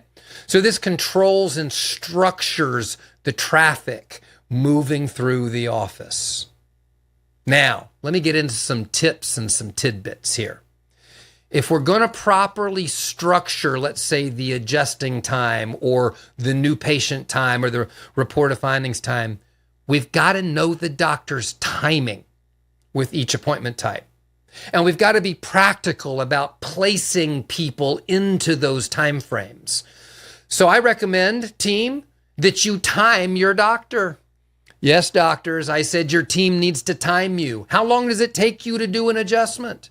How long does it take you to do a consultation with a new patient or do your exam or do your report of findings? And doctors, once we know what your timing is, you got to stick to it. You got to stay on time, doctors. No chatting about the football team or the dogs at home or the patient's family. We rely on you to stay on time as your team builds your schedule around you. Now, before anybody gets all uptight here, I know everybody's different. I know techniques are different. I know treatments are different. And I want to remind you that we at Integrity don't tell you how to practice. We don't tell you exactly what you've got to be doing from the minute to the second or what have you, but we do know what's practical. And doctors, I am going to sit here today and tell you, you can adjust more than one patient in 15 minutes. You can. And I hear it from you doctors all the time. I got to spend more time with my patients to make the appointment more valuable. Are you sure? Are you sure? Because that's kind of like saying we need to leave the needle in this person's arm to make that medicine more valuable, more effective. Or do maybe we just need to stick that needle in there, inject that medicine and get it out? Now I know I'm ruffling lots of feathers right now with this, but it's a good example. Do the adjustment, doctors. Do the adjustment and get out of there. I got to ask you, doctor, how long does it take you to adjust your wife? Or your husband, or your mom, or your dad, or your kids? I mean, really, how long does it take you to give a good adjustment to a loved one? Take that time, lay your 6-point office visit script over top of that. And that's pretty much the timing you need for the adjustment. Give yourself about 90 seconds more to complete your EHR note right after the adjustment. Yes, complete your EHR note right after the adjustment. And that is your timing. You know what we notice? We notice for most of you doctors that that's about 5 to 7 minutes for that adjustment. So team, while I'm not telling you that's an absolute, I'm telling you that's a target. That's where your doctor should be, between about 5 and 7 minutes. Report of findings? Listen, We know what the script takes. We do this all the time as coaches. We know that it takes about 9 minutes. So combine 9 minutes for the report of findings along with 5 to 7 minutes for a first adjustment. You got 15 minutes for a blocked time for a report of findings. Yep, pretty doable. Pretty doable. So here's what we've observed, everybody. We've observed on average that a doctor can do an adjustment, give or take about 5 minutes. We've observed that most of you will accomplish, remember, we're talking doctor time, that most of you doctors will spend about 30 minutes with your new patient between the consult and the exam and the x-rays. And we've noticed that you'll spend about 15 minutes with your patient between the report of findings and their first adjustment. So again, remember, this is the doctor's time. So when we're scheduling these times, this is the time the doctor should be going in with the patient. I gave you that example of a 9 a.m. new patient means doctor's walking in the room at 9 a.m. So let's play with some examples here, okay? And let's start looking at how the blocking looks in a practical way. If your doctor needs 30 minutes to see a new patient, then there is a maximum of 2 new patients that can be scheduled in a 1-hour block, right? 30 minutes and 30 minutes is 60 minutes. That's 1 hour. If your doctor needs 5 minutes to do an adjustment, then a maximum of 12 patients can be seen for adjustments in a 1-hour block of time. Team, don't overload a block, right? If 12 is the maximum, don't put 20 in a 1-hour block unless you've discussed it as a team first. Sometimes we just need to put a few extra in there because that's just what we have available. But the practicality is 20 people scheduled in an hour at 5-minute adjustments adds up to 100 minutes. Please remember, there are 60 minutes in an hour. Oops. Your doctor's going to be behind. And if it was scheduled that way, team, that's your fault. Okay? And this is what your doctor does, right? It's the Griswold freakout. Have you seen this before? Yep, I'll bet you have. But, hang on, I have an exception. You should plan to overbook your schedule. And you just say, well, now wait a minute. If only 12 can go in at 5 minutes apiece to get to 60 minutes, now you're telling me to overbook it. Yeah, because every one of you have what we know is a cancellation rate. You have a certain number of people that cancel or no-show their appointments every day. Many of you know exactly what this number is. You've measured the percentage. So we recommend that you overbook your schedule by the average percentage that you're running right now. Now, obviously, I'd like you to get better and get that percentage down. That's another conversation. But if you're regularly running at 20% cancellation no-show, well, then we should put another 3 people per hour into the schedule, because at 12 visits an hour times 20%, that means about 3 people are going to fall off. All right? See how this works? Now we've got some strategy going here. And I need to say this because I don't know where this has come from, but we got to make sure you guys hear this. You're not a specialty clinic. You're not a specialty primary care clinic that only sees 2 or 3 people an hour. There's this kind of trend that we see going on called wave scheduling, where everybody gets scheduled in the first 15 minutes or first half hour of the whole hour. And then we just go as fast as we can and let everybody catch up. So some people wait 5 minutes and some people wait 30 minutes. You're not that kind of clinic, everybody. You're scheduling way more than 3 or 4 people an hour. That is the way to make people very mad. Now, not only do we need to remember doctor's timing, but we need to remember the appropriate blocks. Don't mix the block types unless you've discussed it as a team. As an example, 2 30-minute new patients and 4 5-minute adjustments. By the way, in an hour's time, that adds up to 80 minutes. Remember, 1 hour has 60 minutes in it. So if you put all that into an hour, your doctor cannot keep up. So we don't mix the blocks or we end up with this. Craziness from your doctor, right? Now, some of you out there right now might be saying, my patients won't do this.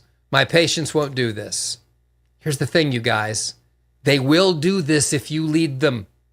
They will do this if you lead them. When your patients call in for appointments or are standing at your desk, they are expecting a negotiation because it happens at restaurants. It happens when they're making reservations for airline flights or even calling in to make an oil change reservation. They know that most likely the time they want is not going to be available, but they're going to start with the time they want, and they expect you're going to narrow it down to a time that you have.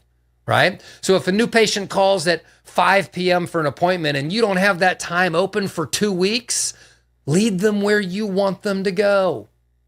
Sally, certainly we can look at that 5 p.m. time. I've got it out there a ways, but I don't want anyone to wait any longer than they need to. So I'd love to see what flexibility you have for tomorrow that we could make work. Very easy, team, but you've got to take the lead. Now, remember this schedule? I know it's very tiny, but remember this Monday, Wednesday, Friday, and Tuesday, Thursday blocking I just gave you? Well, look, if we take each of those adjustment times and put 3 adjustments into it every 15 minutes, so 3 from 8 to 8:15, 3 more from 8:15 to 8:30, and so on during all those blocked times, and we do the same things for new patients and reports of findings. 9 to 9:30 is 1 new patient. 9:30 to 10 o'clock is 1 new patient. 10 to 10:15 is 1 report of findings. 10:15 to 10:30 is 1 report of findings. If we go through and do that through that 5-day work week that I set up for you, that's 270 patient visits a week. That's 30 new patients a week. That's 30 reports of findings a week for 1 doctor. Yes, for 1 doctor. Wow. Now, everybody, when we're going through and setting up your blocked times, this isn't set on what you want your most ideal hours. I know everybody wants to work from like 11 to 2, but nobody comes to you for that. So this isn't based on your ideal hours. It's based on the people you serve. It's not set up based on a guess. It's set up based on what you need to do to meet the goals of your 5-year plan. So when we're setting up our block booking, we have to ask the question, what does your 5-year plan say? Well, I pulled up a pretend 5-year plan here for us to look at. In the first year, this pretend plan calls for 40 new patients. Pretty practical. By the way, if we do the math on that, that's about 10 a week. And it calls for 720 patient visits a month. Again, very practical. That comes down to 170 patient visits per week. So you guys, I'm going to take it easy on you. Let's assume 2 adjustments every 15 minutes, not even 3. Let's assume the 30-minute new patient and 15-minute report of findings. I know you can't see all of this very well on your screen, but I plugged the numbers into that block that I created for you a little while ago on Monday, Wednesday, and Friday. All right. And then I did the calculations on it. On Monday, Wednesday, and Friday, it comes out to 44 adjustments a day, 132 adjustments over 3 days. It comes out to 12 new patients over 3 days. It comes out to 6 report of findings over 3 days. You say, wait a minute, that's not enough report of findings. Yeah, but then there's Tuesday and Thursday. I plugged the same numbers in, and I got 4 reports of findings in a Thursday. By the way, I just did a Thursday afternoon, okay? I did 20 adjustments in a Thursday afternoon. I did 1 new patient and 2 reports of findings again at 5:30, and I did 4 adjustments from 6:30 to 7. So I even took your Thursday and I split it up. When I did those numbers and did Tuesday and Thursday half days, I came out with 48 adjustments for those 2 days. I came out with 3 new patients over the 2 days, and I came out with 10 report of findings for the 2 days.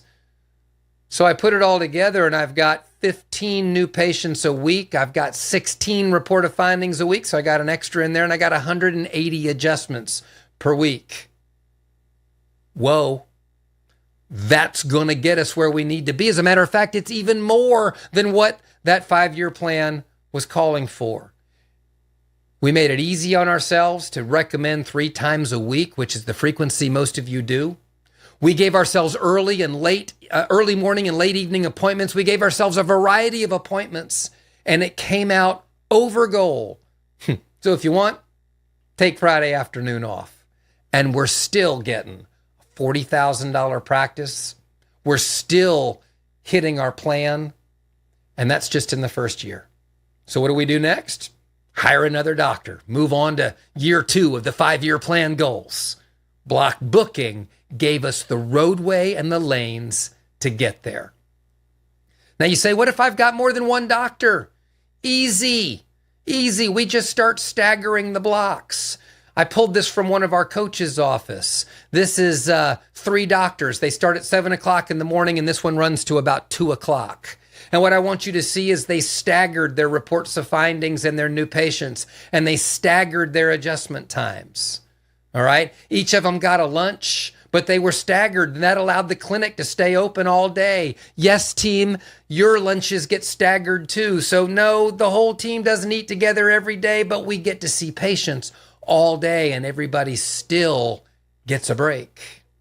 Just in this time frame here, the first doctor had 63 adjustments and 1 new patient and 1 report of findings. And you can see the other numbers for the other doctors. In 7 hours of one day, I'm not even showing you the whole day, they had 171 adjustment opportunities, 5 new patient opportunities, 5 report of findings opportunities. And this goes on in the afternoon. 120 adjustment opportunities, 2 new patient opportunities, 2 report of findings opportunities. Look at the single day. One day, 290 adjustments, 7 new patients, 7 reports of findings. And by the way, I know this is small on your screen, but maybe you noticed, they actually took specific times throughout the day. And instead of doing 3 adjustments in a 15-minute period, they did 2 and scheduled 1 wellness report. Yep, they're making time for the wellness reports too. So from one coach's practice, and by the way, doctors, if you're starting to freak out going, oh my gosh, 5 days a week. No, we even staggered the doctors and the staff days off. Everybody worked about 40 hours a week in a 4-day week. Okay, so you can see there that every doctor got some time off. 2 of those doctors had full days off. One of those doctors elected to take 2 half days off. Huge numbers. Let me back that up here real quick. Hang on just a second. 1,180 adjustment opportunities, 25 new patients, 25 reports of findings per week. That's what happens when we start block booking and adding multiple doctors.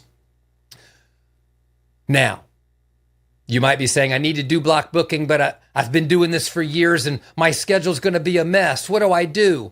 Well, obviously, it's easiest to start with a blank canvas. I know that. But if there's already a schedule in place and you want to change it, here are the steps. First off, commit. Commit to it. Say, we're going to do this. Everybody's all in. It's going to be a little messy for a while, but keep the end vision in mind. Step 2, get your 5-year plan out and determine how many adjustments and new patients and reports of findings that you need. You can't hit the plan if you don't plan for the number it calls for. Get your coach's help here if you need some. Go back and look at your peaks, at your valleys. When are your highs? When are your lows? Those are obvious places that you may not want to stick a block of new patients into when you're at a peak of adjustments that is pretty consistent over 6 months. But also, consider the demographics that you serve. Where do you live? What's your community like? I took some examples from some of our clients. Are you in a bedroom community where your entire population leaves for the whole day? Yeah, you might not have any adjustments from like 10 in the morning until 4 at night, right? Because everybody leaves for the day. What about downtown? We've got some clients that work downtown in high rises. Most people are in there by 6:30, 7 o'clock in the morning, and downtown's empty by 5 o'clock at night. So why have hours until 7 if nobody's there? Are you in a rural farm community? Many of you are. Your availability of your patients might vary by season. You know, like right now, there are a lot of farmers that are out in the fields doing harvest. Yeah, you're not going to get them in for adjustments at all during the middle of the day during harvest. So you got to consider who you're serving. Factory towns. What about shift changes? Those are things you need to take into account. Once you've got an idea, create a template. What would you like your block booking to look like? You might even draw up 2 or 3 different versions. Remember, don't create a block schedule that's great for you. Create it for your patients, right? I realize everybody like to come into the office at 11 in the morning and go home at 3 in the afternoon.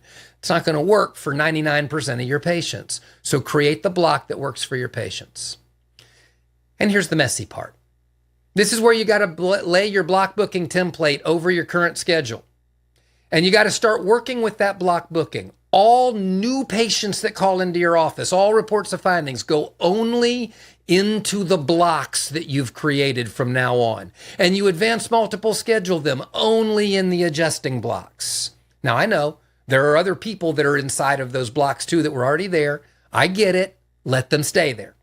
Let them finish their current advanced multiple scheduled plan, even if it's not in the right block. You already promised them that time. Don't go disrupt them. We don't need to make it hard for them to get to you. Let them finish.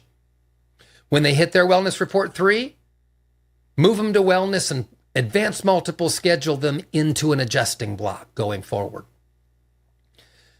Wellness patients that you've got currently AMS'd but maybe are overlaying some of your blocks that you need them to move out of, well, as you get to them, you can move them going forward. Just tell them we've had a change in hours and time availability.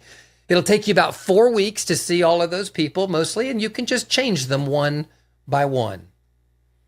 Expect a few traffic jams. Know that you're going to have some people that run into each other and a few bottlenecks. It's just like road construction. It's okay. Be patient, be nice, but be a leader. Lead them to where you want them to go. And then meet together as a team each week to assess your progress. How you doing? How's it going? Where might the blocks not be working quite right? Sort out the bottlenecks and the confusion. Don't be afraid to change a block if you discover it's not working quite right. And your coach, of course, can help you on this entire strategy. Now, I know I'm already running a bit long here, but bear with me. Let's take 5 minutes real quick and talk about cluster scheduling. This is such a simple concept.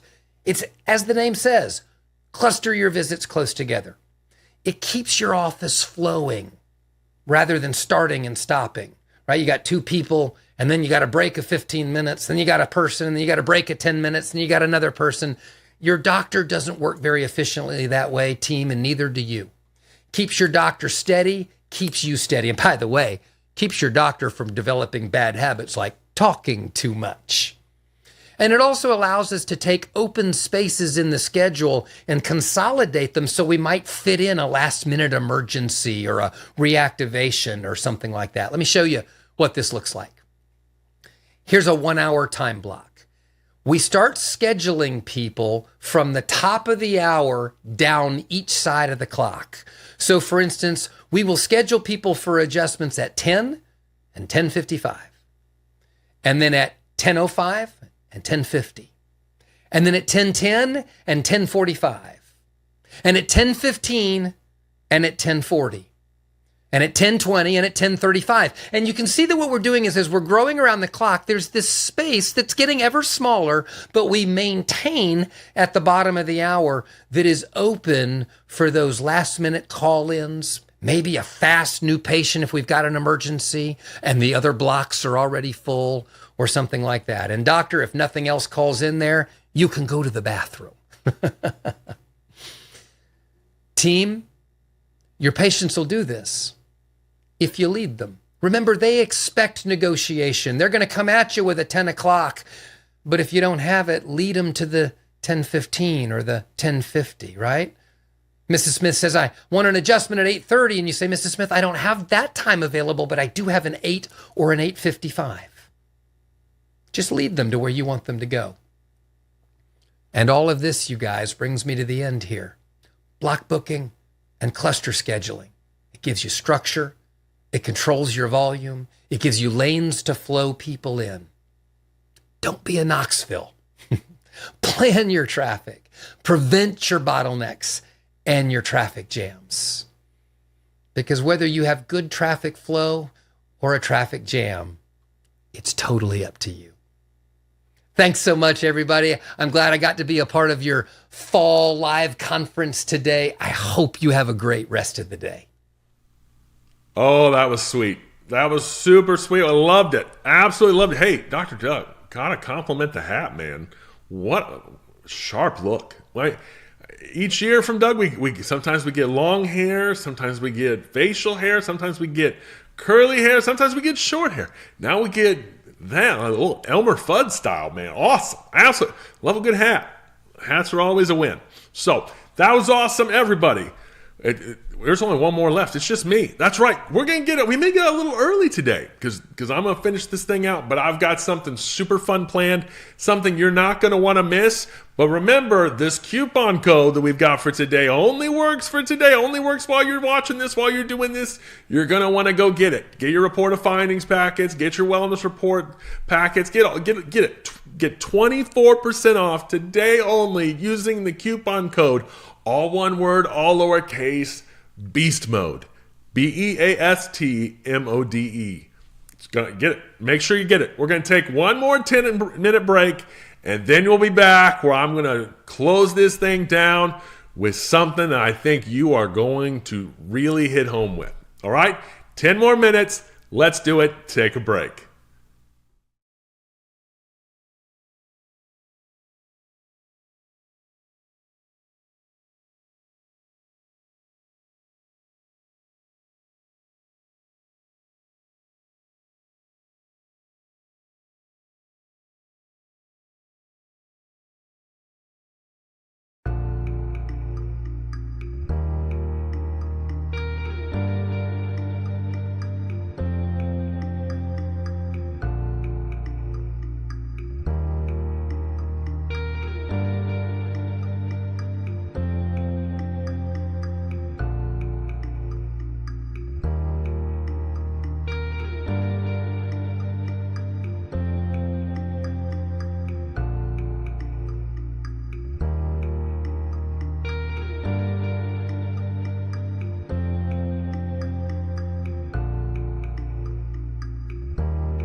Welcome back from the break, everybody. This is it. This is the final hour, man. This is it. You got to get through me, and then you can eat, you can play games, you can do whatever. If you've got stuff planned today, you can turn on college football. We can get this thing going. You can start cheering for your favorite team. Whatever it may be, this is it. I am super pumped.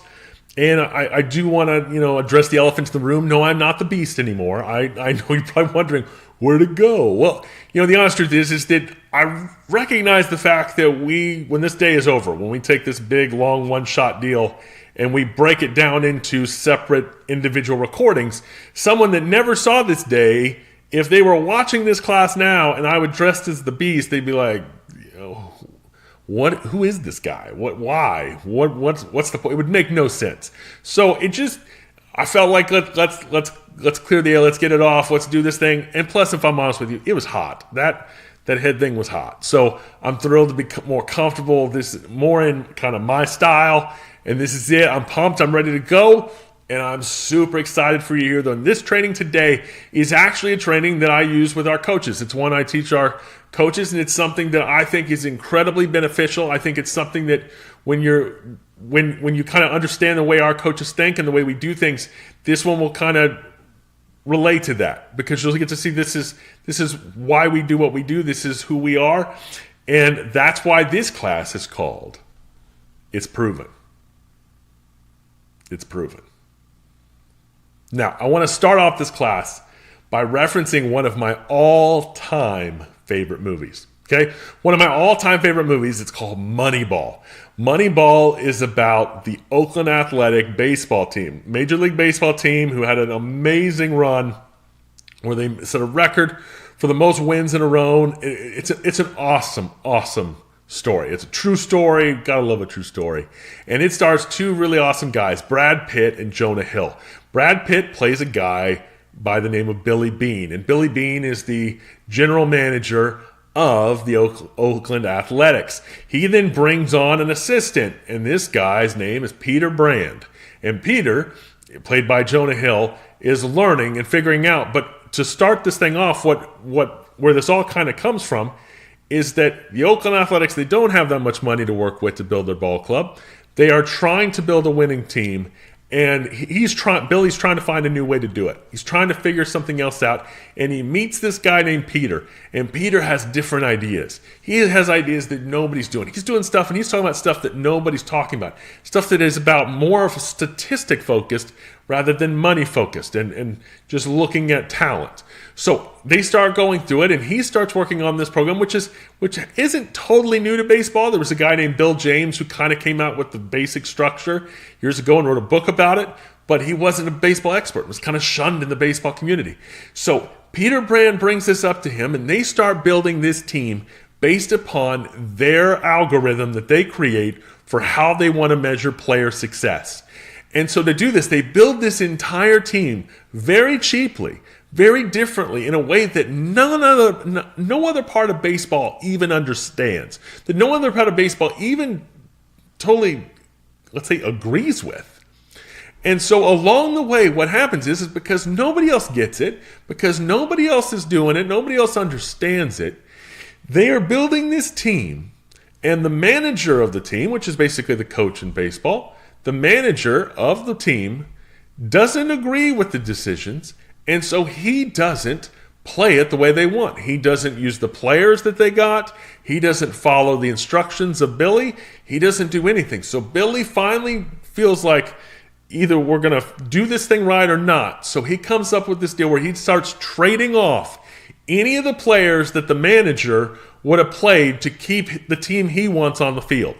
Because if he doesn't get the team that the general manager wants, that Billy Beane wants, he knows this isn't going to work. He knows his ultimate plan, what he's created, what he's done, it isn't going to fly.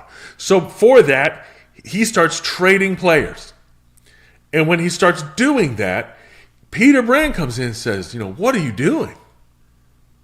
You're trading all-stars. You're trading great players. You're trading people that are going to be huge in baseball. You're trading people that are, this could get you fired, as he says. This could get you fired.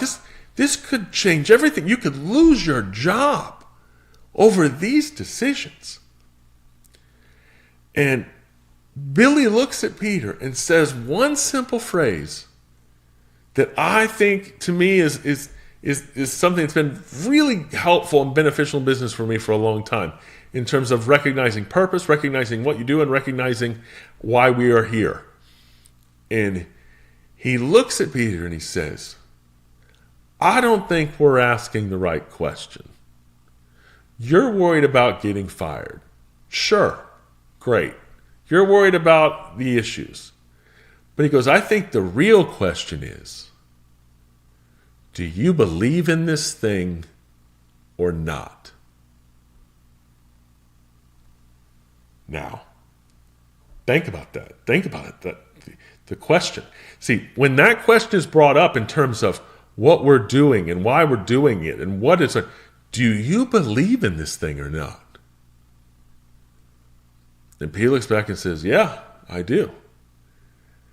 And Billy says back, then what are we talking about? Because the honest truth is, if you truly believe in what we're doing, you'll get behind it. You'll fight for it. You won't jump off any chance someone gets up. You won't see any shiny new object and move on to something else.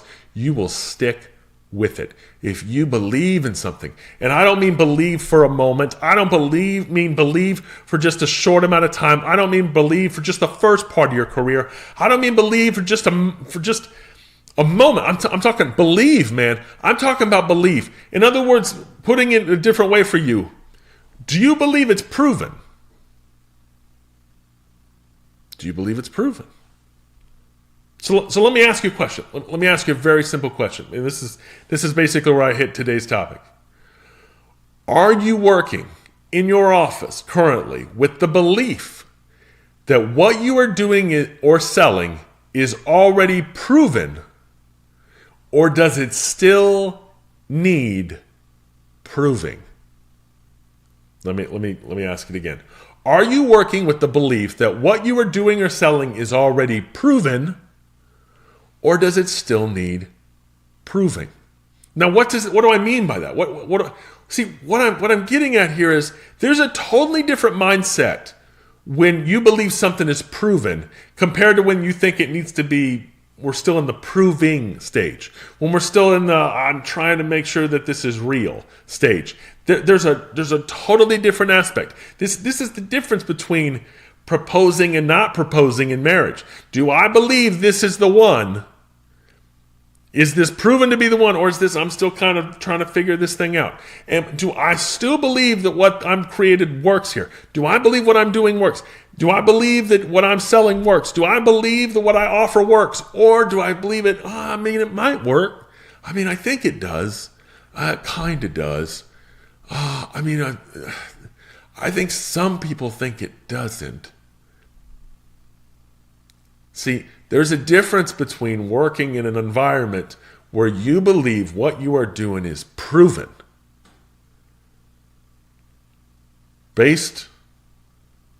proven in every sense, proven in belief, proven that you would die for this thing, that you believe without a shadow of a doubt this thing is real.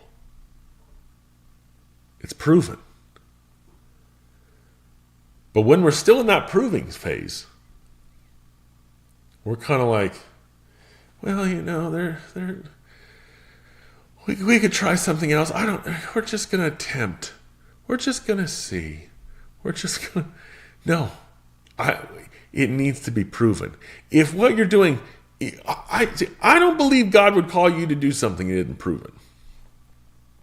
So, which kind of leads me to my first simple point. I want to make this as abundantly, crystally clear as I possibly can. So to start, I want to talk about for myself. I'm going to talk about my own provens. Okay, I have provens. I've been doing this thing for 2025 will be my 20th year at Integrity Doctors. 20th year. In that time, I've got some proven. Okay. There's no longer proving, it's proven. But let me just start with let's start with a personal one. This is my proven list to start off. Jesus Christ is proven. Jesus is my Lord and Savior. I believe He died on a cross. I believe he rose again after 3 days. I believe that he ascended into heaven. I believe one day he's coming back for me or my kids or my grandkids, or whenever he comes back, as long as we pave the way and as long as we are saved by him, he is coming back for us. I believe he is the Lord. And to believe that means simply this: I am not in a state of proving. See, it's proven. There's no doubt in me about him. There's no doubt in me that he is not the Lord. There is no doubt in me that says, well, maybe he might be. Maybe he could be. Maybe, there could be other options. No. It's proven. It's proven. I've read the book from cover to cover. I have done the research. I've read other books. I've done other things. I've heard other things. And it's not even about the education in the books. I can tell you this from my own personal life, from my own experiences. There have been moments where I didn't have him involved. There were times where he was nowhere near. There were times, and not saying that he wasn't choosing to be, but where I was pushing him away. There were times where I wasn't in the proven state. But having lived in both, I can tell you it's proven. I can tell you it's real. I can tell the only reason I'm here, the only reason I can smile today and put on a good face and tell you to believe and tell you to fight for what's proven is because he fought for me. He put me here. He's proven. But see, when you're in a state of proving, you can even look at the concept and just say, well, let's just say he was a good guy. You know what? He was a good teacher. One of my favorite books growing up, there was an author I really liked called Josh McDowell. Josh McDowell has some great books out there. And one of his more famous books is called More Than a Carpenter. And in More Than a Carpenter, he talks about that Jesus is either one of three things. He's either Lord, or he's a liar, or he's a lunatic. And that there's really no other three. It's either Lord, liar, or lunatic. C.S. Lewis, the famous author of The Lion, the Witch, and the Wardrobe, and Mere Christianity, and a lot of different things. C.S. Lewis said this. It's very much on the same. I think this is where he said, a man who was merely a man and said the sort of things Jesus said would not be a great moral teacher. He would not be a great moral teacher. He would either be a lunatic on a level with the man who says he's a poached egg, or else he would be the devil of hell. You must make your choice. Either this man was and is the Son of God, or else a madman, or something worse. You can shut him up for a fool. You can spit at him and kill him as a demon, or you can fall at his feet and call him Lord and God. But let us not come with any patronizing nonsense about his being of a great human teacher. He has not left that open to us. He did not intend to. What that says to me is that this is the same way. It's proven. He is who he was. You can't tell me different. I realize that there are people who say, "Oh, yeah, you can't prove it." I have the proof. I have the proof. I am living proof. I am living proof that he saved me. He turned my life around, and without him, I would not be here today. I am living proof of this. It is proof. It's not in a proving state. It is proven. It is absolutely. It's proven. You can't stop my belief. You can't get in the way of my belief. It doesn't matter what nonsense you come up with. I believe it is proven. It's proven. And when it's proven, can't be stopped. It's proven. Let me go on my list. Here's another one I believe. I believe chiropractic is proven. Okay? I'm going to say it again. I believe chiropractic is proven. Man, I got to tell you, I've been getting adjusted since I was a kid. Since I was a little kid. I remember getting adjusted. I remember giggling when I heard the sound of the crack. And being grown up, there was a time where even you said the word crack, it was like that was a bad word. And no, I remember hearing it and thinking, whoa, what is this? This is new. But I also know this, in growing up with it, I can't imagine where I'd be without it. I know that it's proven. See, I still get, maybe it's hard for me to understand. It's hard for me to explain this, but I will still get requests from doctors saying, we should bring in a philosophical person to talk about chiropractic success, what chiropractic's doing, and what chiropractic. And I understand it. And maybe people want that in terms of just to hear nice things about chiropractic, but it a lot of times feels like I will talk to doctors that are still believing chiropractic is in a proving state. Like, this doesn't do what it does. When I see the reaction by some of these weirdos out there during the pandemic, when the World Federation of Chiropractic comes out and says chiropractic there's really no proof it does anything. What? What are we talking about? What are we talking about? The World Federation, which is literally a guy with a 400 square foot office in the Netherlands posting that with that big a name, and it's not really a thing, but it sounds really neat. No. It is proven, man. It's proven. I'm willing to bet that when Harvey Lillard, now if you don't know who Harvey Lillard is, he's the first chiropractic patient. When he went into Dee Dee's office and Dee Dee adjusted him and all of a sudden his hearing back, he's thinking, you know what? I don't know if that did anything. No, I think the fact that he could hear out his ear was some proof. I think that even my own life, I think the times where I've literally traveled to a location, landed, woke up sick, and been adjusted that morning and was able to talk, was able to speak, was able to present, able to do it, that was because of you. I've had moments where I've literally crawled on the floor. Well, I've literally had to, I felt like I had to lean on the walls and barely make it through the front door, get adjusted, and then I can just walk right out again. I am telling you, I don't need any more statistics. I don't need any more advice. I know 100% without fail that chiropractic is proven. And I would think for you, docs, I would think for you, staff, that every day, when you see people get adjusted and you see them in pain and you see them leave happy and you see these people sign the wall and you see these people go through their treatment plan and you see what they've done, how much more help do we need? What more proof is there? It's proven. It's proven. We don't need anything else. We don't need the vitamins. Oh, are the vitamins nice? Sure. Do I take vitamins? Yes. But is the adjustment proven? It's proven. It's proven. It works. Oh, it works. It's awesome. Oh, yeah, but we need these lasers. No, you don't. You don't need them. Are they nice? Sure. Do I like them? Maybe. Maybe it did something. I wonder on those. I'll be honest with you. I'm just going to be straight up as a patient. We put red lights on me. You put lasers on me. I don't know if it does. I don't know. I can honestly say the same thing I've had acupuncture many times. I've had cupping.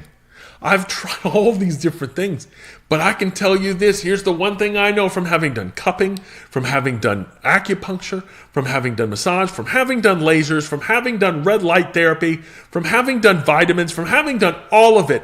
Every single time I do any of those things, I walk away wondering, did it work? But every time I get adjusted, I walk away saying, thank you, Lord, because I know it did. That's proof, man. That's proof. All those other things, maybe. But they're in a state of proving. And how blessed are we? How grateful we should be for being in a profession that's proven. A profession that even the government said was a necessity. It was during the pandemic when wondering what's necessary and what isn't. There's very, very few things on that list. And one of those just happened to be chiropractic care. It's proven. It's proven. Chiropractic is proven. It's not guessing. It's not still being proved. It's not we're in a state of proving it. We're trying to still make sure that people know. We're still looking for stats. We're still looking for things. No, it's proven. It's proven. It works. It will get me well. And I stand by this. I believe this. I believe chiropractic should be the patient's first choice, not their last choice. I believe chiropractic should be the first thing everybody does. I believe chiropractic, when you get sick, when you get hurt, it shouldn't be call any deal. It shouldn't show up to an emergency room. It should be, let me get into my chiropractor. That should be the answer. Why do I believe it's the answer? Because it's proven. It's proven. I've had all the other things. I've had all the treatments. I've done all the different stuff. But just being honest, maybe I think too simple because I'm a patient. But I'm telling you, chiropractic is proven. Still want to push back. I realize even in our videos, all the stuff we provide tons of facts, tons of statistics. You doubt it? Go watch the first day video. Actually watch it. Actually watch it and listen. Listen to the stats in there. I'm gonna give you some extras. Here's some extras. This is from Consumer Reports. We all know what Consumer Reports is. It's a magazine that's been around forever. It's an amazing thing. It lists all things of what people think of how they. This is what Consumer Reports said. When it comes to back pain treatments, chiropractic. Okay, let me just stop. Okay, what are we talking about here? It didn't just mention spinal manipulation. It literally said chiropractic. When it comes to back pain treatments, chiropractic is more effective. Okay, let me just make sure you get it. How effective? More, not equal, not less than, not one of, not as effective. It said it's what? It's what? It's more. It's more effective than, here's the list. You ready for this? I hope you're ready. Consumer Reports. Chiropractic is more effective than medications, massage, yoga, Pilates, and over-the-counter drugs. I mean, I 100% agree. I didn't need to read that to agree with it. I knew that. I could have already told you that. But here it is, not from me, not just from a guy, not just from Ryan. Consumer Reports. Chiropractic is more effective than medications, massage, yoga, Pilates, and over-the-counter drugs. I pulled that exactly, copied and pasted from their report. Now, let's look at some fun little stats. Chiropractic reduces pharmaceutical costs by 85%.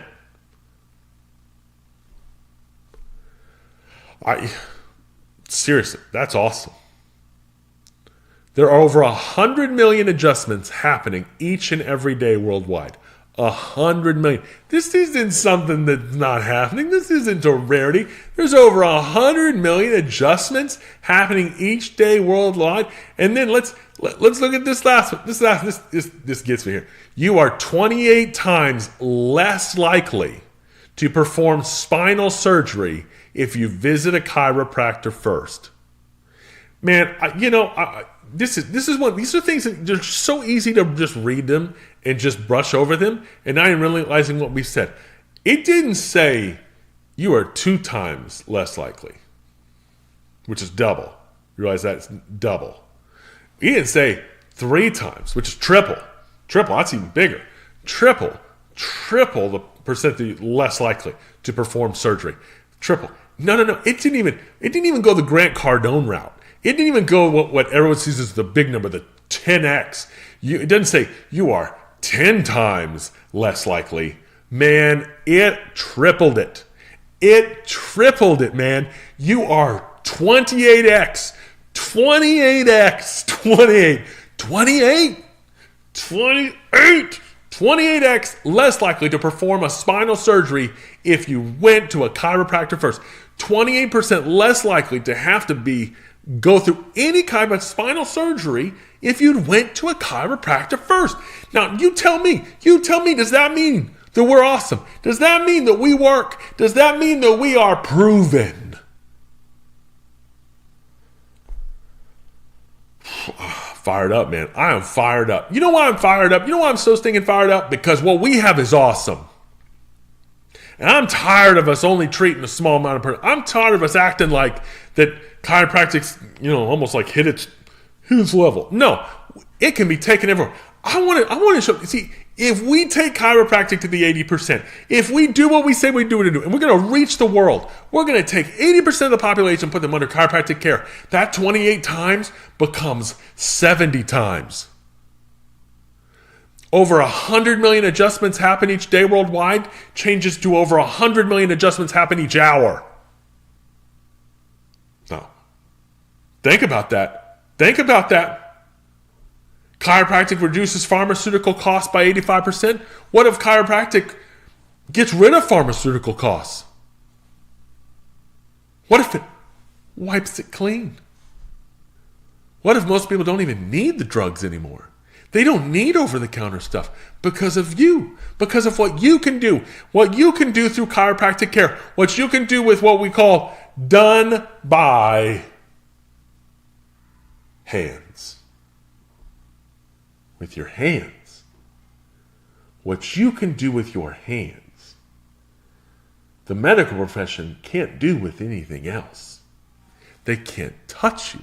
They can't create, invent, produce anything that's more powerful than what you get to do with your hands, because you get to allow the one who made the body to heal the body. You get to be a part of that innate response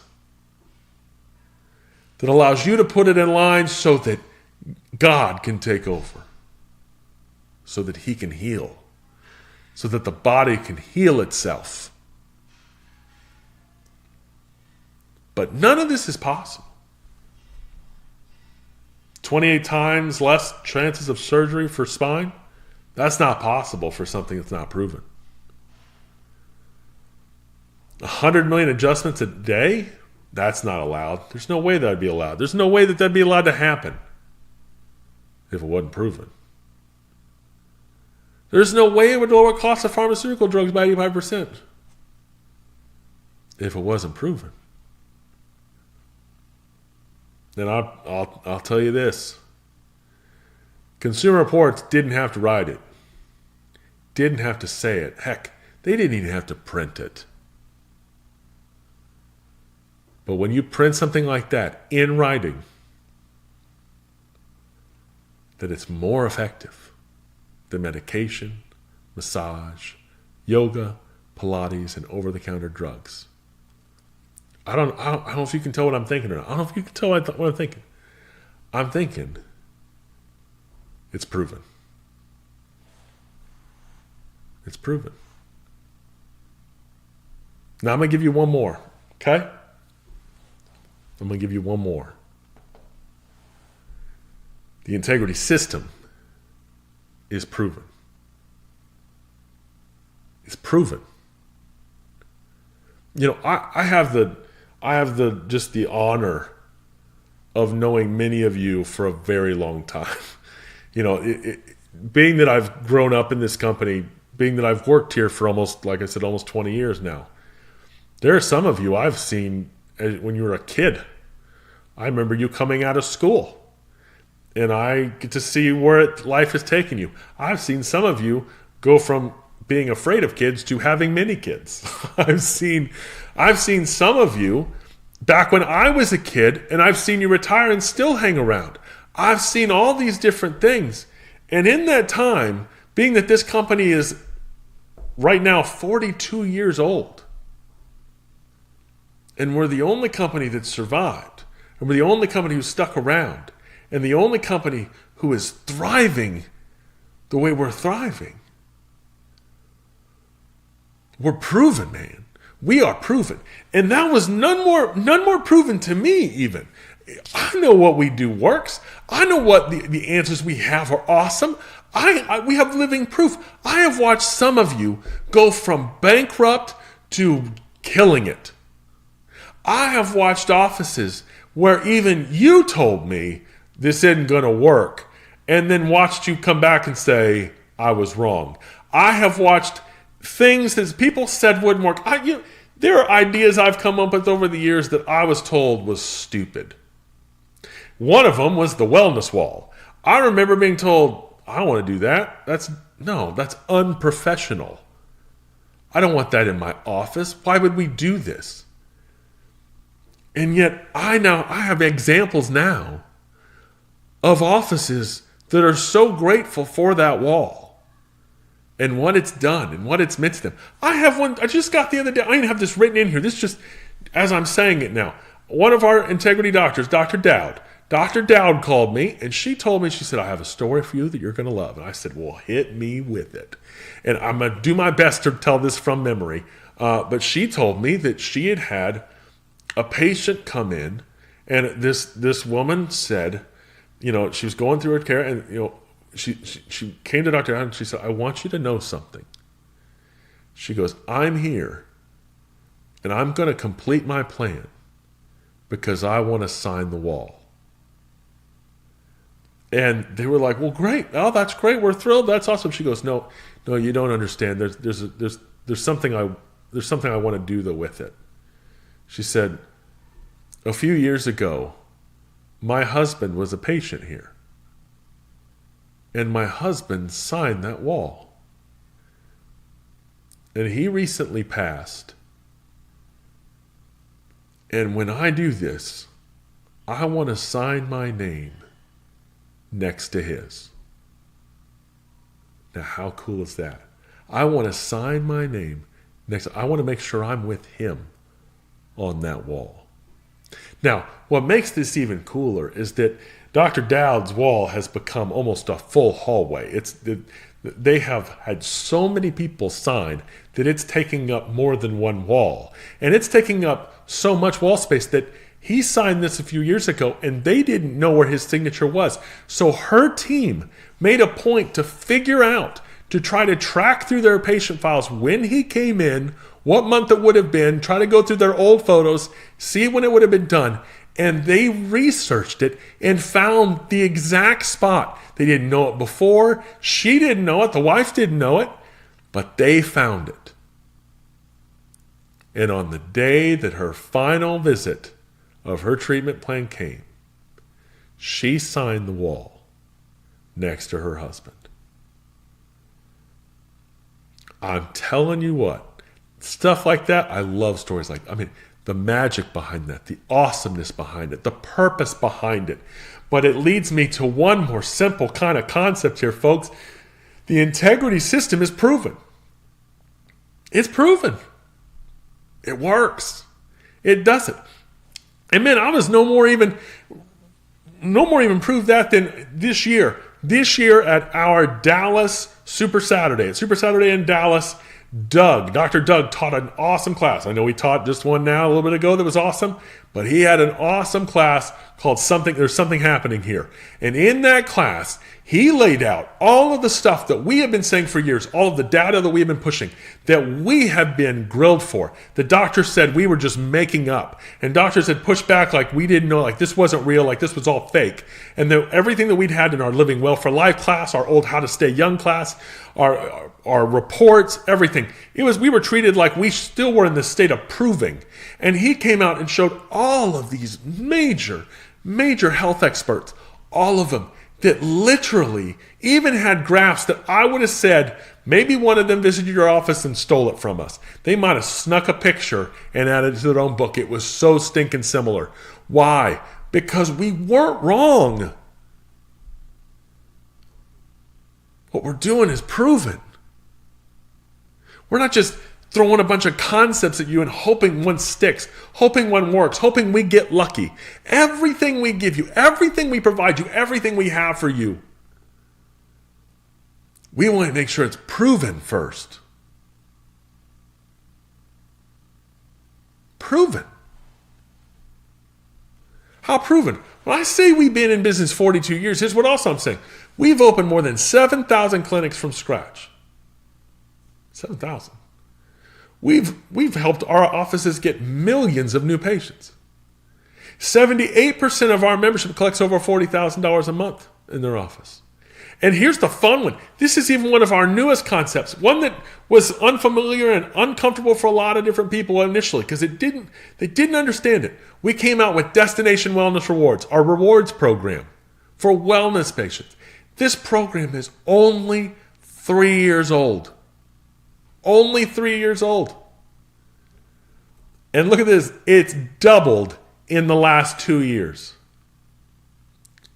Doubled. In the first year, we had something like, I want to say 13,000 people sign up for it nationwide. And then it just started slowly growing. But in the last 2 years, we now have more than 63,000 wellness patients enrolled. 63,000.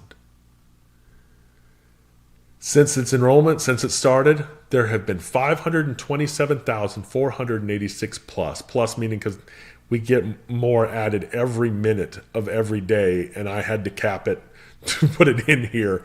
So I looked it up right before I started, and this is where we were at. That's over 500,000 wellness visits happened and stamped since we started this program. And because this program gives a free adjustment after 8 visits, there have been 47,000 free adjustments earned. 47,000.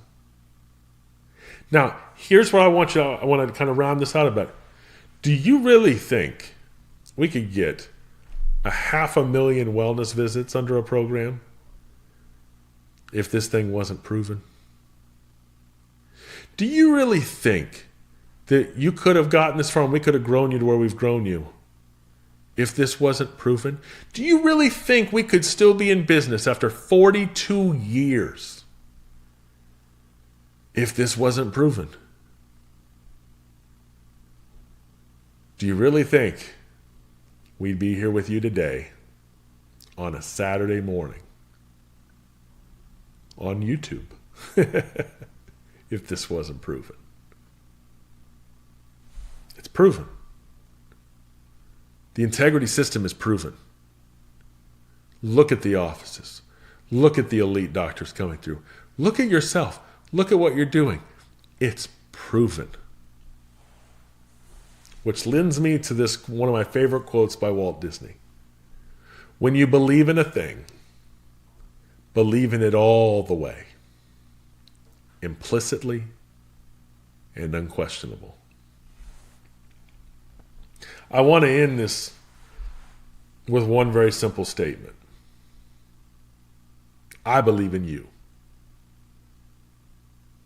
I believe in you.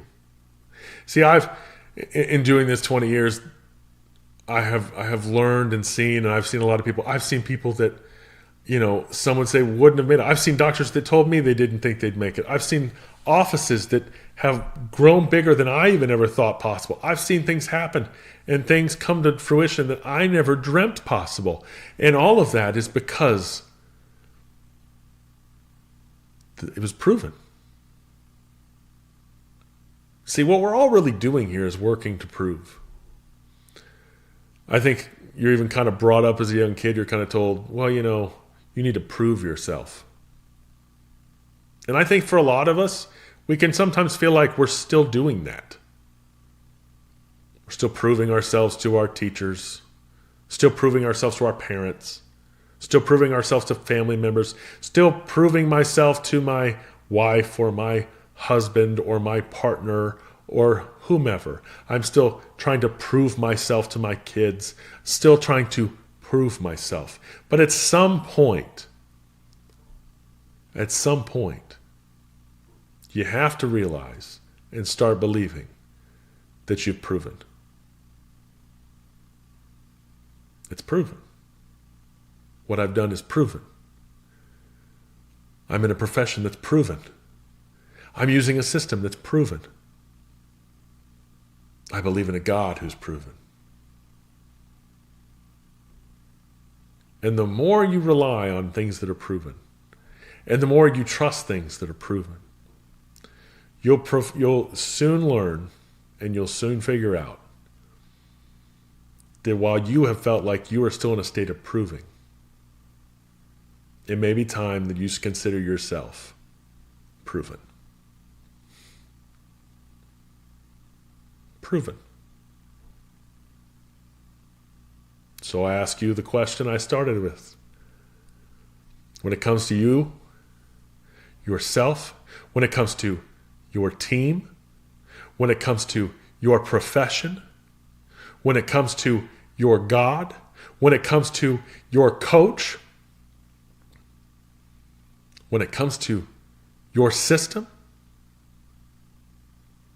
let me ask you, do you believe in this thing or not? Do you believe in this thing or not? Because you know what? I think it's proven. In fact, I don't just think it's proven. I know. I know it's proven. I want to thank you for joining us today. It's been an awesome day. This has been one that I loved it. Loved every second of it. I hope this has been helpful for you.